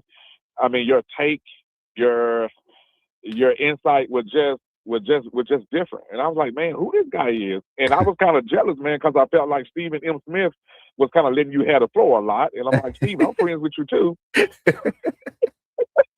Look, I mean, you was very distinguished, man. And so so now, man, what, 3, 4, 5 years later, yeah, I get to meet you, and I'm like, man, this is the guy that was just different, man. You know, well, at least 4 years ago. So, man, it's just a honor and a pleasure to meet you, man, and just, you know, for you to come by the shop, man, and lend your services, and really, man, just ask us to just really, to just kind of come in and be a part of what you got going. But, man, I'm Kelsey Shepard, man. I'm a local business owner here in Montgomery, Alabama. My shop has been in business here for about 16 years, man. Yeah. I'm a graduate. Yeah, I'm a graduate of Prattville High School in 2001. For those of you that don't know, we started that winning tradition up there, man. With Bill Clark. Yeah, when Coach Clark. As a matter of fact, I'm the first transfer that ever started all this transfer.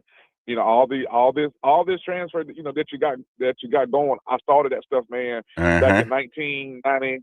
99. Yeah, back in 1999. Yep. That's right, because I I was remember. at Billingsley, man, and we beat Westbrook Christian, which is Brody Crowell's alma mater. Mm-hmm. We beat them in Birmingham for the 1A championship. Mm-hmm. So, and as a matter of fact, I was in the 9th grade. I was 5'11", 185 pounds. They had me playing nose guard. And I am in the paper, man, of sacking this guy. And, man, I hammered him. I mean, I think Sam said, man, I literally smooth. I had him off of his feet, man, for about at least 7 or 8 yards. Oh, man. And so, Absolutely. So I was a two-way player. Ended up, man, we won that championship, and I wanted Alabama Billingsley to pursue a football career. And I transferred to Prattville. They made me sit out my 11th grade year due to a transfer rule. Yeah. So I came my 12th grade year. Coach Bill Clark, which is a legend. Mm-hmm. And I can say a lot about that. Smook, I'm just ready to take off. Smook, let me tell you something, Smook.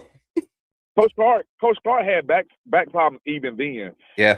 If Coach Clark, if he's still coaching and he don't have a bad back, I'm going on the record to say he could easily be the coach at Alabama. Right. You know what I mean? Right. And if anybody that's grown up in the state that came up in like the late 90s up until the mid 2000s when Prattville, Hoover, those were the kind of the state powerhouses. Prattville, Hoover, I mean, Central has always been in the mix. I came up in that Central area where it was kind of fell off a little bit. Yeah. Opelika was a school that was always in the mix. Man. I mean, just the Central East Alabama area all the way up to Birmingham produced so much talent and still is to this day.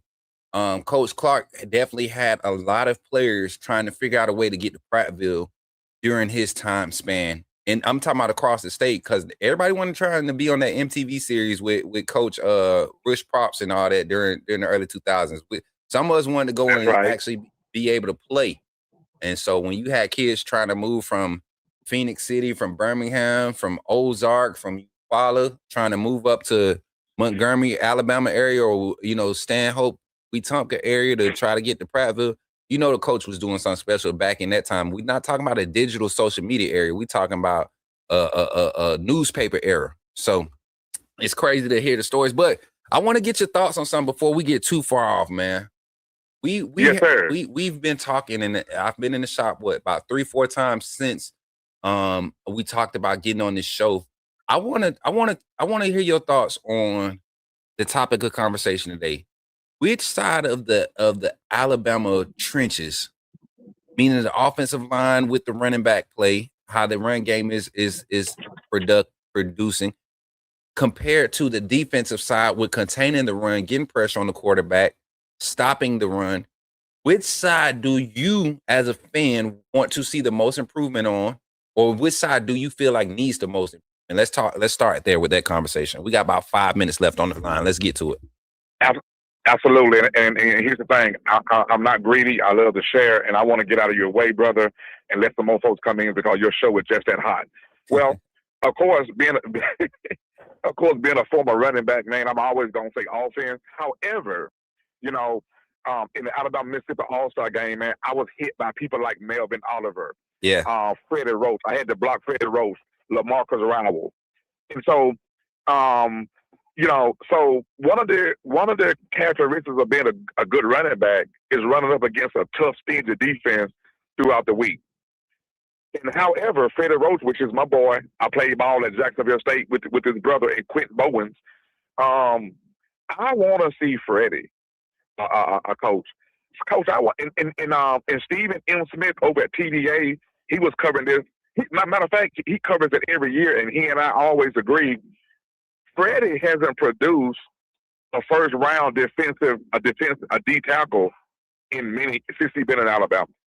Now you may say, well, Shep, they may not be there. And I agree with that.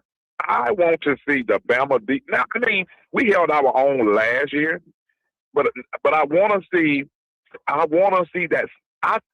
Smook, I think it starts in the trenches on the D line. I think, and of course Georgia understands that. So I'm gonna start with the first, the D line being more tougher, being more stingier, and then number two, of course, I'm gonna hop over to offense. Alabama rotated offensive linemen all year last year. They rotated for whatever reason. I really don't know, which tells me that they didn't have confidence in a solid starting five. That can't happen this year. I think because the offense rotated all last year, the running backs couldn't find not only a seam or a hole, but a running back got to get in a groove.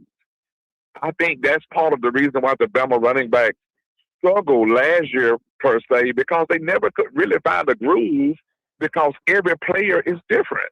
So number one, I want to see a gritty, stingy D line, man. I'm talking about hands in the dirt.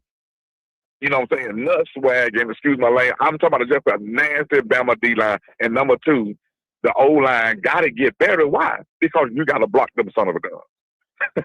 Facts.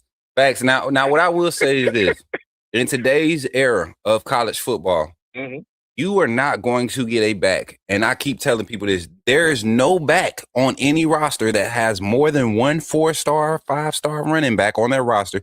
There is no back that's going to get more than 15 to 18 carries a game. Where my problem is with Alabama's backs for the last 2 years, and everybody keeps talking about the offensive line, it's time that we start questioning Coach G at the running back development. Why we have so many running backs coming in dancing so much? We see them doing all these footwork drills and protection ball drills, and then we get in the game and it's so much hesitation. There are defensive linemen out there that are 6'4", 6'5". We just talked about it earlier in our show. You got defensive linemen, interior guys that are 6'4", 6'5", 285 to 300 pounds that move like linebackers, like edge rushers. There's only so much pop and push you're going to get against that type of athleticism when you're lined up against 3 to 4 of those guys every down, right? And we're talking SEC quality ball. You talk about Georgia. We seen how their D-line was able to impact our run game. You saw how LSU has been able to do it traditionally. Texas is coming up. Ole Miss, even last year, they were dominant. Auburn has always had. So your front sevens have never been overpowered. Alabama has never just overpowered front sevens. The volume is what used to get them. In this day and age, you got offenses that could counteract what you do in the run game. You got to be able to strike. So I can appreciate the approach, but you got to find backs that can get going 3-4 reps in. 3-4 reps in. If they not seeing it 3-4 reps in, they probably not gonna get any extra touches. That's why Jam Miller against Vanderbilt last year, his first 5 carries, he had 2 carries for over 9 yards on his first out of his first 5 carries. So then he ends up in the game. I think he ended up had 22 carries that game. And you saw the type of production it had. You saw the effectiveness it had. But he had to show it early. He had to make the defense respect it early. And you get that when the opportunities are there, you got to have backs that's able to hit it. I like that from Kevin Riley, with his opportunities limited in the first part of the season. Daniel Hill, later in the season. I don't know why we kept going away from him when he would be started early. Anytime I get a 4-yard carry from Daniel Hill behind them pads, behind that weight, I'm definitely going to give him at least 2 more before I go away from him. You know? Absolutely. So it's not that we can't. And I think the offensive line initial push is something that we highlighted, but them being able to finish has a lot to do with what the guys behind them are doing with those opportunities. Because what if the running back make his first reaction off of that initial push, it causes the defense to react. And now your offensive line is able to adjust off of that reaction. But if he's trying to hold up one spot for 2 seconds while your running back is back there dancing, it's never going to look good. It's never going to look like the blocking is effective.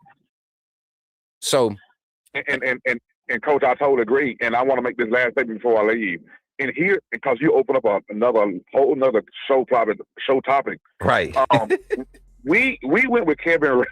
We went with Kevin Riley the first half of the first beginning of the season, which was very odd because you got Jam Miller. Maybe Jam was facing a nagging injury. Okay, so Kevin Riley drops off. Then we kind of make our way back to number 4, and then back to Jam. So, right. So you saw a fluctuation of 3 running backs really all year. Here is, I think it's psychological. I'm gonna say this: when you go back to Washington, and we know the same coaches that was at Washington, 2 of them is at Alabama. That's the head coach and that's the OC. When you go back to Washington, and I watched Washington because I was intrigued by the Washington formations on offense. When I saw Washington go into the eye, I said, "Man, who are these boys? You don't see no offenses going into the eye no more." But they had eye set. They had it at Alabama. And here was the knock on that. The guy that could run the eye, he graduated last year. I think it was number 45. He was more like a fullback, blocking fullback. Talking about Robbie We didn't have Ryan Grubbs. That's right. So we didn't have Ryan Grubbs last year. Okay. So some of those same sets, Bama is still showing some of those same sets. But here's the thing though, Coach. And I'm gonna deal with this one. I don't psychologically, I don't think the Bama coaches really want the offense to evolve around the run game. Because when you watch Washington, they had 3 All-American receivers.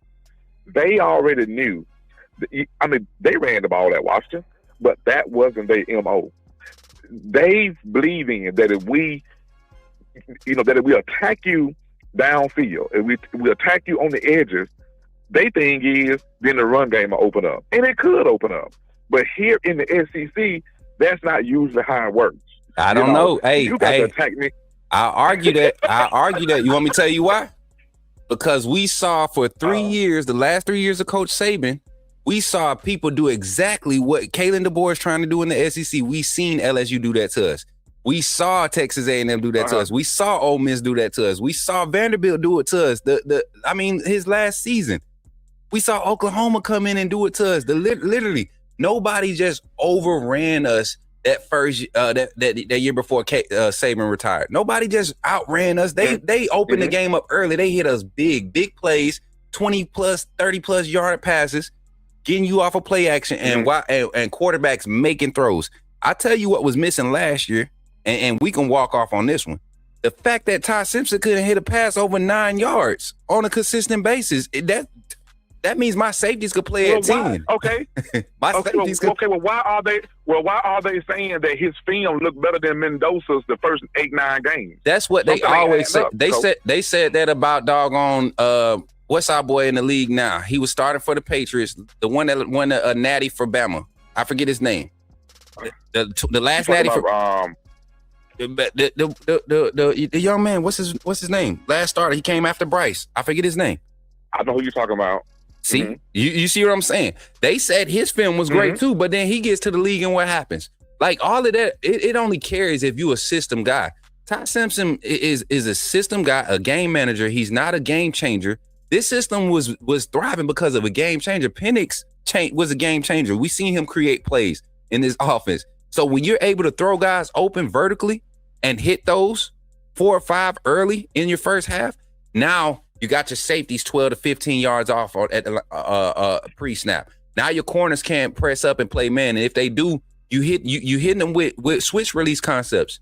You couldn't do that last year because you wasn't throwing guys open with your quarterback. Now everybody's condensed to the line of scrimmage. You got guys able to lean in towards the run game, even if they get beat, if they have a misstep, because you're not confident in your quarterback's not confident in completing passes, throwing guys open. They're able to rebound and recover. You can have a guy burnt by 7-8 yards, and he's going to underthrow him 12 yards. It just wasn't. We have yet to see all the pieces put together. I think we've seen spots, right? We've seen spots, but we have yet to see it put together. And it could start at the offensive line, but I think the biggest impact until we see it, and this is going to be a huge topic of conversation. I know people going to want to call in when we start talking about this quarterback battle. When we start talking about the type of quarterback you need. Oh, man, I got some hot take on that. Because I'm going to say this, Coach. You could see both quarterbacks. You do know that, right? Stop with that. Stop. We would not see a 2-quarterback system. Stop. Coach, I'm telling you, it is a big. Now, I'm not saying both of them going to start throughout the game, but you could see some rotation at both of those quarterback positions. Nope. I'm telling you now. Hey, you talking about spring ball competition? Because once that season kick off, we ain't gonna see no 2-quarterback system. I promise you. We will not see no rotational specialty.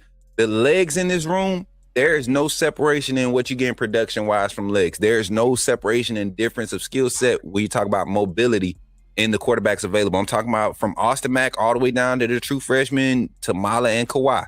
There's no separation in skill. You might style a running. You might see a more power set from Mack and Kawhi. You might see a more elusive set. But as far as what they do, speed-wise, agility-wise, the creativity, there won't be a need for a two-back system. You'll see a more consistent RPO play call style. I think you'll see that. I think with this system, you're going to see a more direct running style, right? So I don't see the two quarterback. Final thought though. We're gonna let you get off here. We got 30-second little countdown. Final thought. You there? Yes, I'm here. Yeah, I was trying to give you your final thought on. Oh, my final thought. Yeah. Final thought. Well, my final thought is this right here. I do think Bama gets better this year. I don't want to predict this, predict the season. I think Kalen DeBoer is being challenged with, number one, beefing up some things as far as on the offense, as far as your play calling, from your play calling all the way down to your push. That's why we hired the offensive coordinator, and that's why we hired a tight ends coach that got a huge pedigree of offense, because I think you're going to see more of the Bama standard, the Bama way of doing things this year. I don't think he have a choice. However, my final thoughts are this right here. I think on defense, I think defense will be better. I think after this year, Kane Womack gets hired. I don't see him being at Bama another year. So we need to be kind of pushing for Jeremy Pruitt right there. I know Coach Smook don't want to hear that. I'm old school. We need to get Pruitt in there as an analyst. I'm staring at some stuff right now. We'll talk about that later.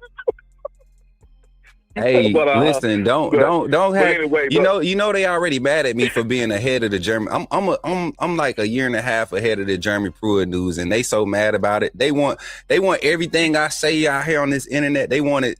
When Coach Smook said if it don't happen in 24 hours, he's lying. Well, just watch. And I've been saying this about Kane Womack, how important it was to try to keep him on staff. If we wanted to keep this Bama standard, this figment of an imagination of a Bama standard that y'all think still exists.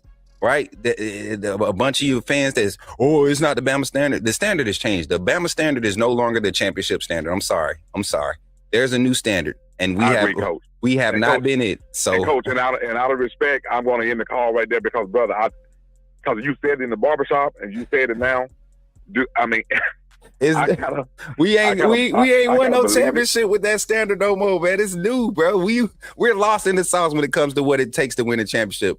Unless we gonna mimic Indiana, or Michigan or Ohio State from the last 3 years, the SEC is lost in the sauce. We ain't had nobody show. So the Bama standard, if we want to go back to Julio days and Ruggs and Judy days, we'll see how it matches up. But I don't think those stylish defense don't fare well in this day and age era of football. The offense, I think, will still find some success, but that defense, that Bama standard defense and how we played, I don't think that fares well in today's.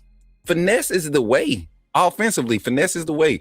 And you build off of finesse like Indiana did. They will finesse the crap out of you for 3 plays and then get back to ground and pound.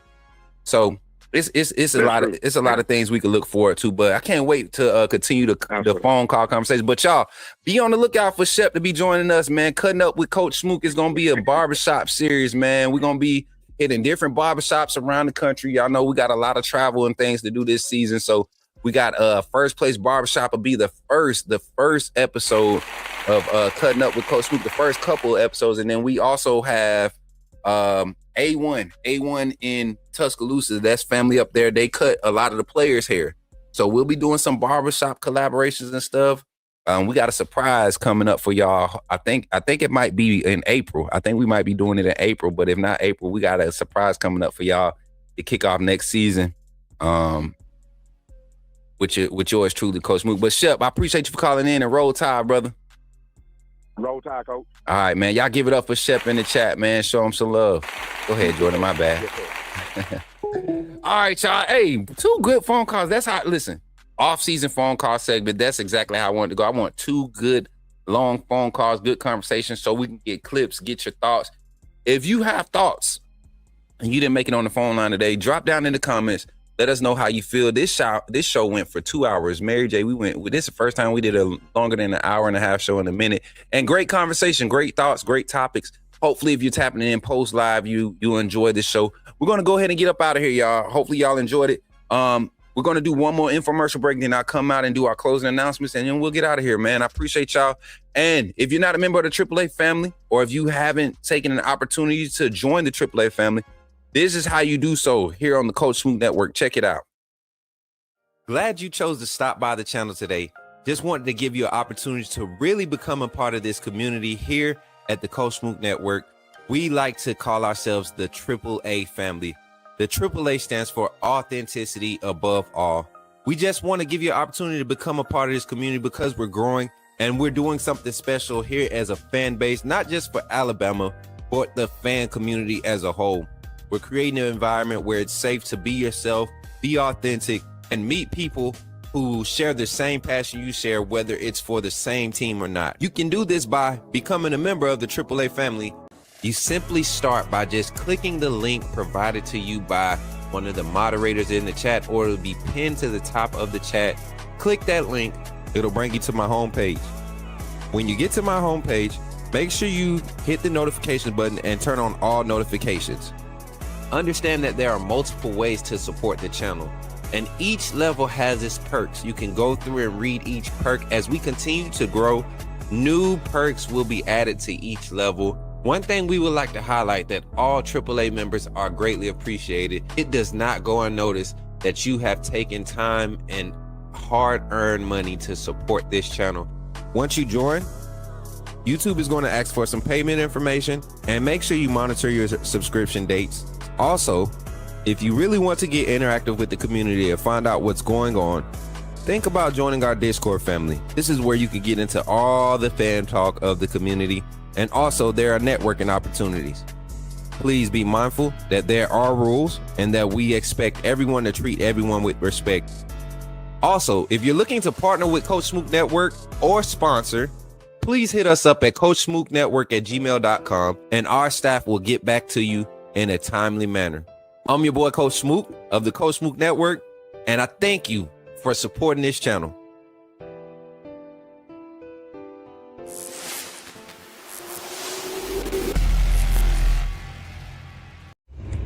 Remember, when you see me in the streets, holla at me.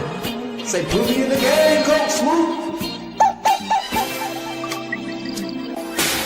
At Walk-On's Sports Bistro, the games are on, the food's delicious, and here you are always part of the team. Welcome to Walk-On Sports Bistro, where every day is game day. Whether it's a post-win celebration, drinks after work, or taking the fam for some made-from-scratch favorites, Walk-On's is your go-to for good times, craft beer and cocktails, and bold flavors for fans of all ages. From melty mozzarella logs to Hall of Fame level burgers. Stop by today or order online or in the app. Walk-On's Sports Bistro. Game on.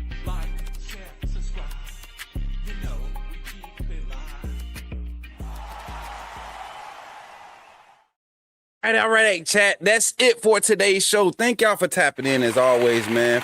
Final thoughts on today's show. One, Bama Men's Hoops. Can't wait to see how we fare in tomorrow's matchup against the Tennessee Volunteers. Want to see this team continue to grind and put forth effort on the boards on the defensive side. I think that's the last thing missing for these guys. They mess around and get that fixed. This is going to be a tough team to deal with. Two, women's basketball, final game against Texas to close out the regular season. Then we got tournament play. Going to be another tough matchup, hosting them at home. Maybe we can speed the game up and create more possessions because Texas bigs are going to be key in their success. So how do we try to nullify that and try to diminish their effectiveness, pick up the tempo, attack the rim, get good shots at the rim, go through their chest, force them to foul, right? Get good shots up, kick the ball out when need to be kicked out. Our defensively, I never see a lack in effort from our women's team. Now, mismatches are just mismatches. Sometimes you just don't have the Jimmys and the Joes, but effort is always there. And then for football talk, guys, we went over the D-line, O-line, linebackers and running backs, highlighting some faces and names to be on the lookout for. Not necessarily on the lookout for, just acknowledging the depth and what we need from these guys. What we need. Give your thoughts in the comments if you have some thoughts on that part. Like, which side of the ball do you truly feel like needs to see the most improvement, right? And which side has the highest upside coming into the season?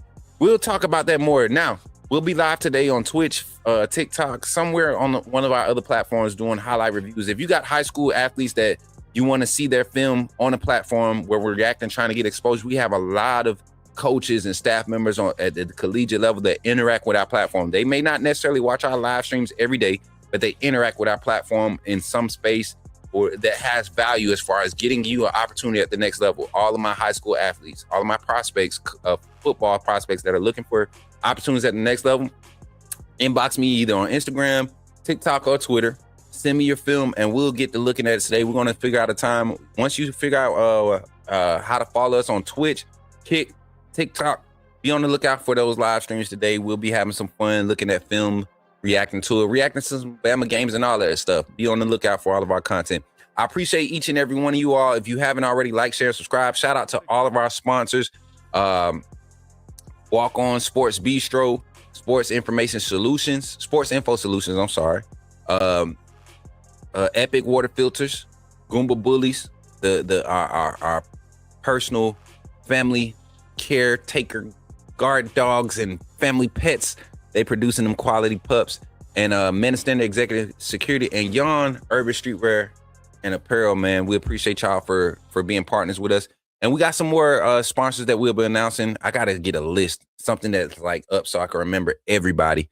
But finally, and last but not least, thank you to the AAA family, each and every one of you that support the Coach Smook Network day in and day out, that rock that logo with pride and support and show your excitement about the things that God is doing for this brand and this network. We appreciate you. And final thing, man, y'all know what to do. Anytime y'all see me out here in these streets, on campus, in the mall, in Walmart, for all my Montgomery people that catch me in Walmart, y'all see I ain't been in Walmart in a couple months. We've been getting settled in. But appreciate y'all, man. What about the Alabama women's team? We already talked about that, but you got to roll back. But I don't know how that comment made it, but yeah. When you see me in the streets, holla at me. Say, put me in the game, Coach Smook. I'll catch y'all on the next one, man. Roll Tide to all my AAA family. Y'all be blessed and y'all stay up, man. Authenticity above all. We'll catch y'all on the next one. Be blessed, y'all.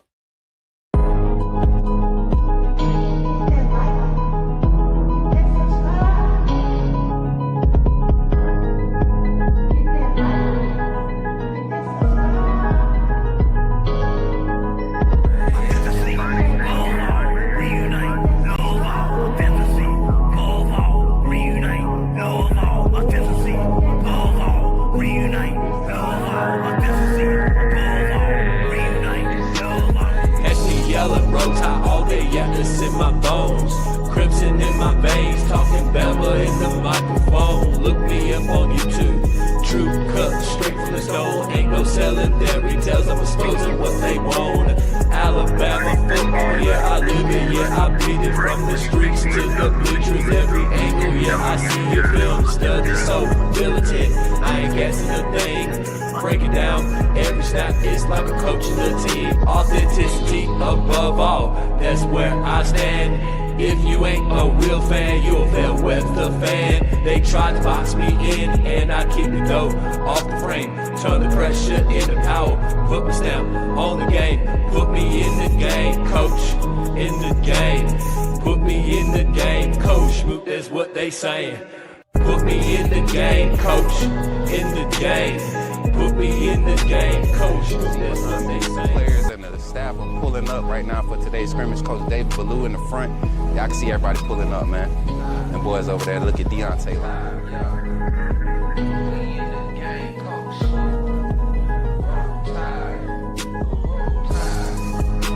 Hey, y'all, I'm walking out of Walmart. Check, what's your name, bro? Man, my name Michael McKinney, man. I'm a true Alabama fan, and this man does a good job on his podcast. What's up, bro? Reviewing Alabama football. Keep doing what you're doing, man. Appreciate that, bro. Roll Tide, man.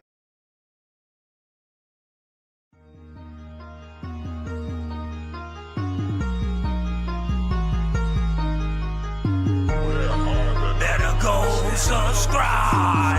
You do roll with the tide. I'm down in the gun with Coach Smook. Through the game, roll tide, roll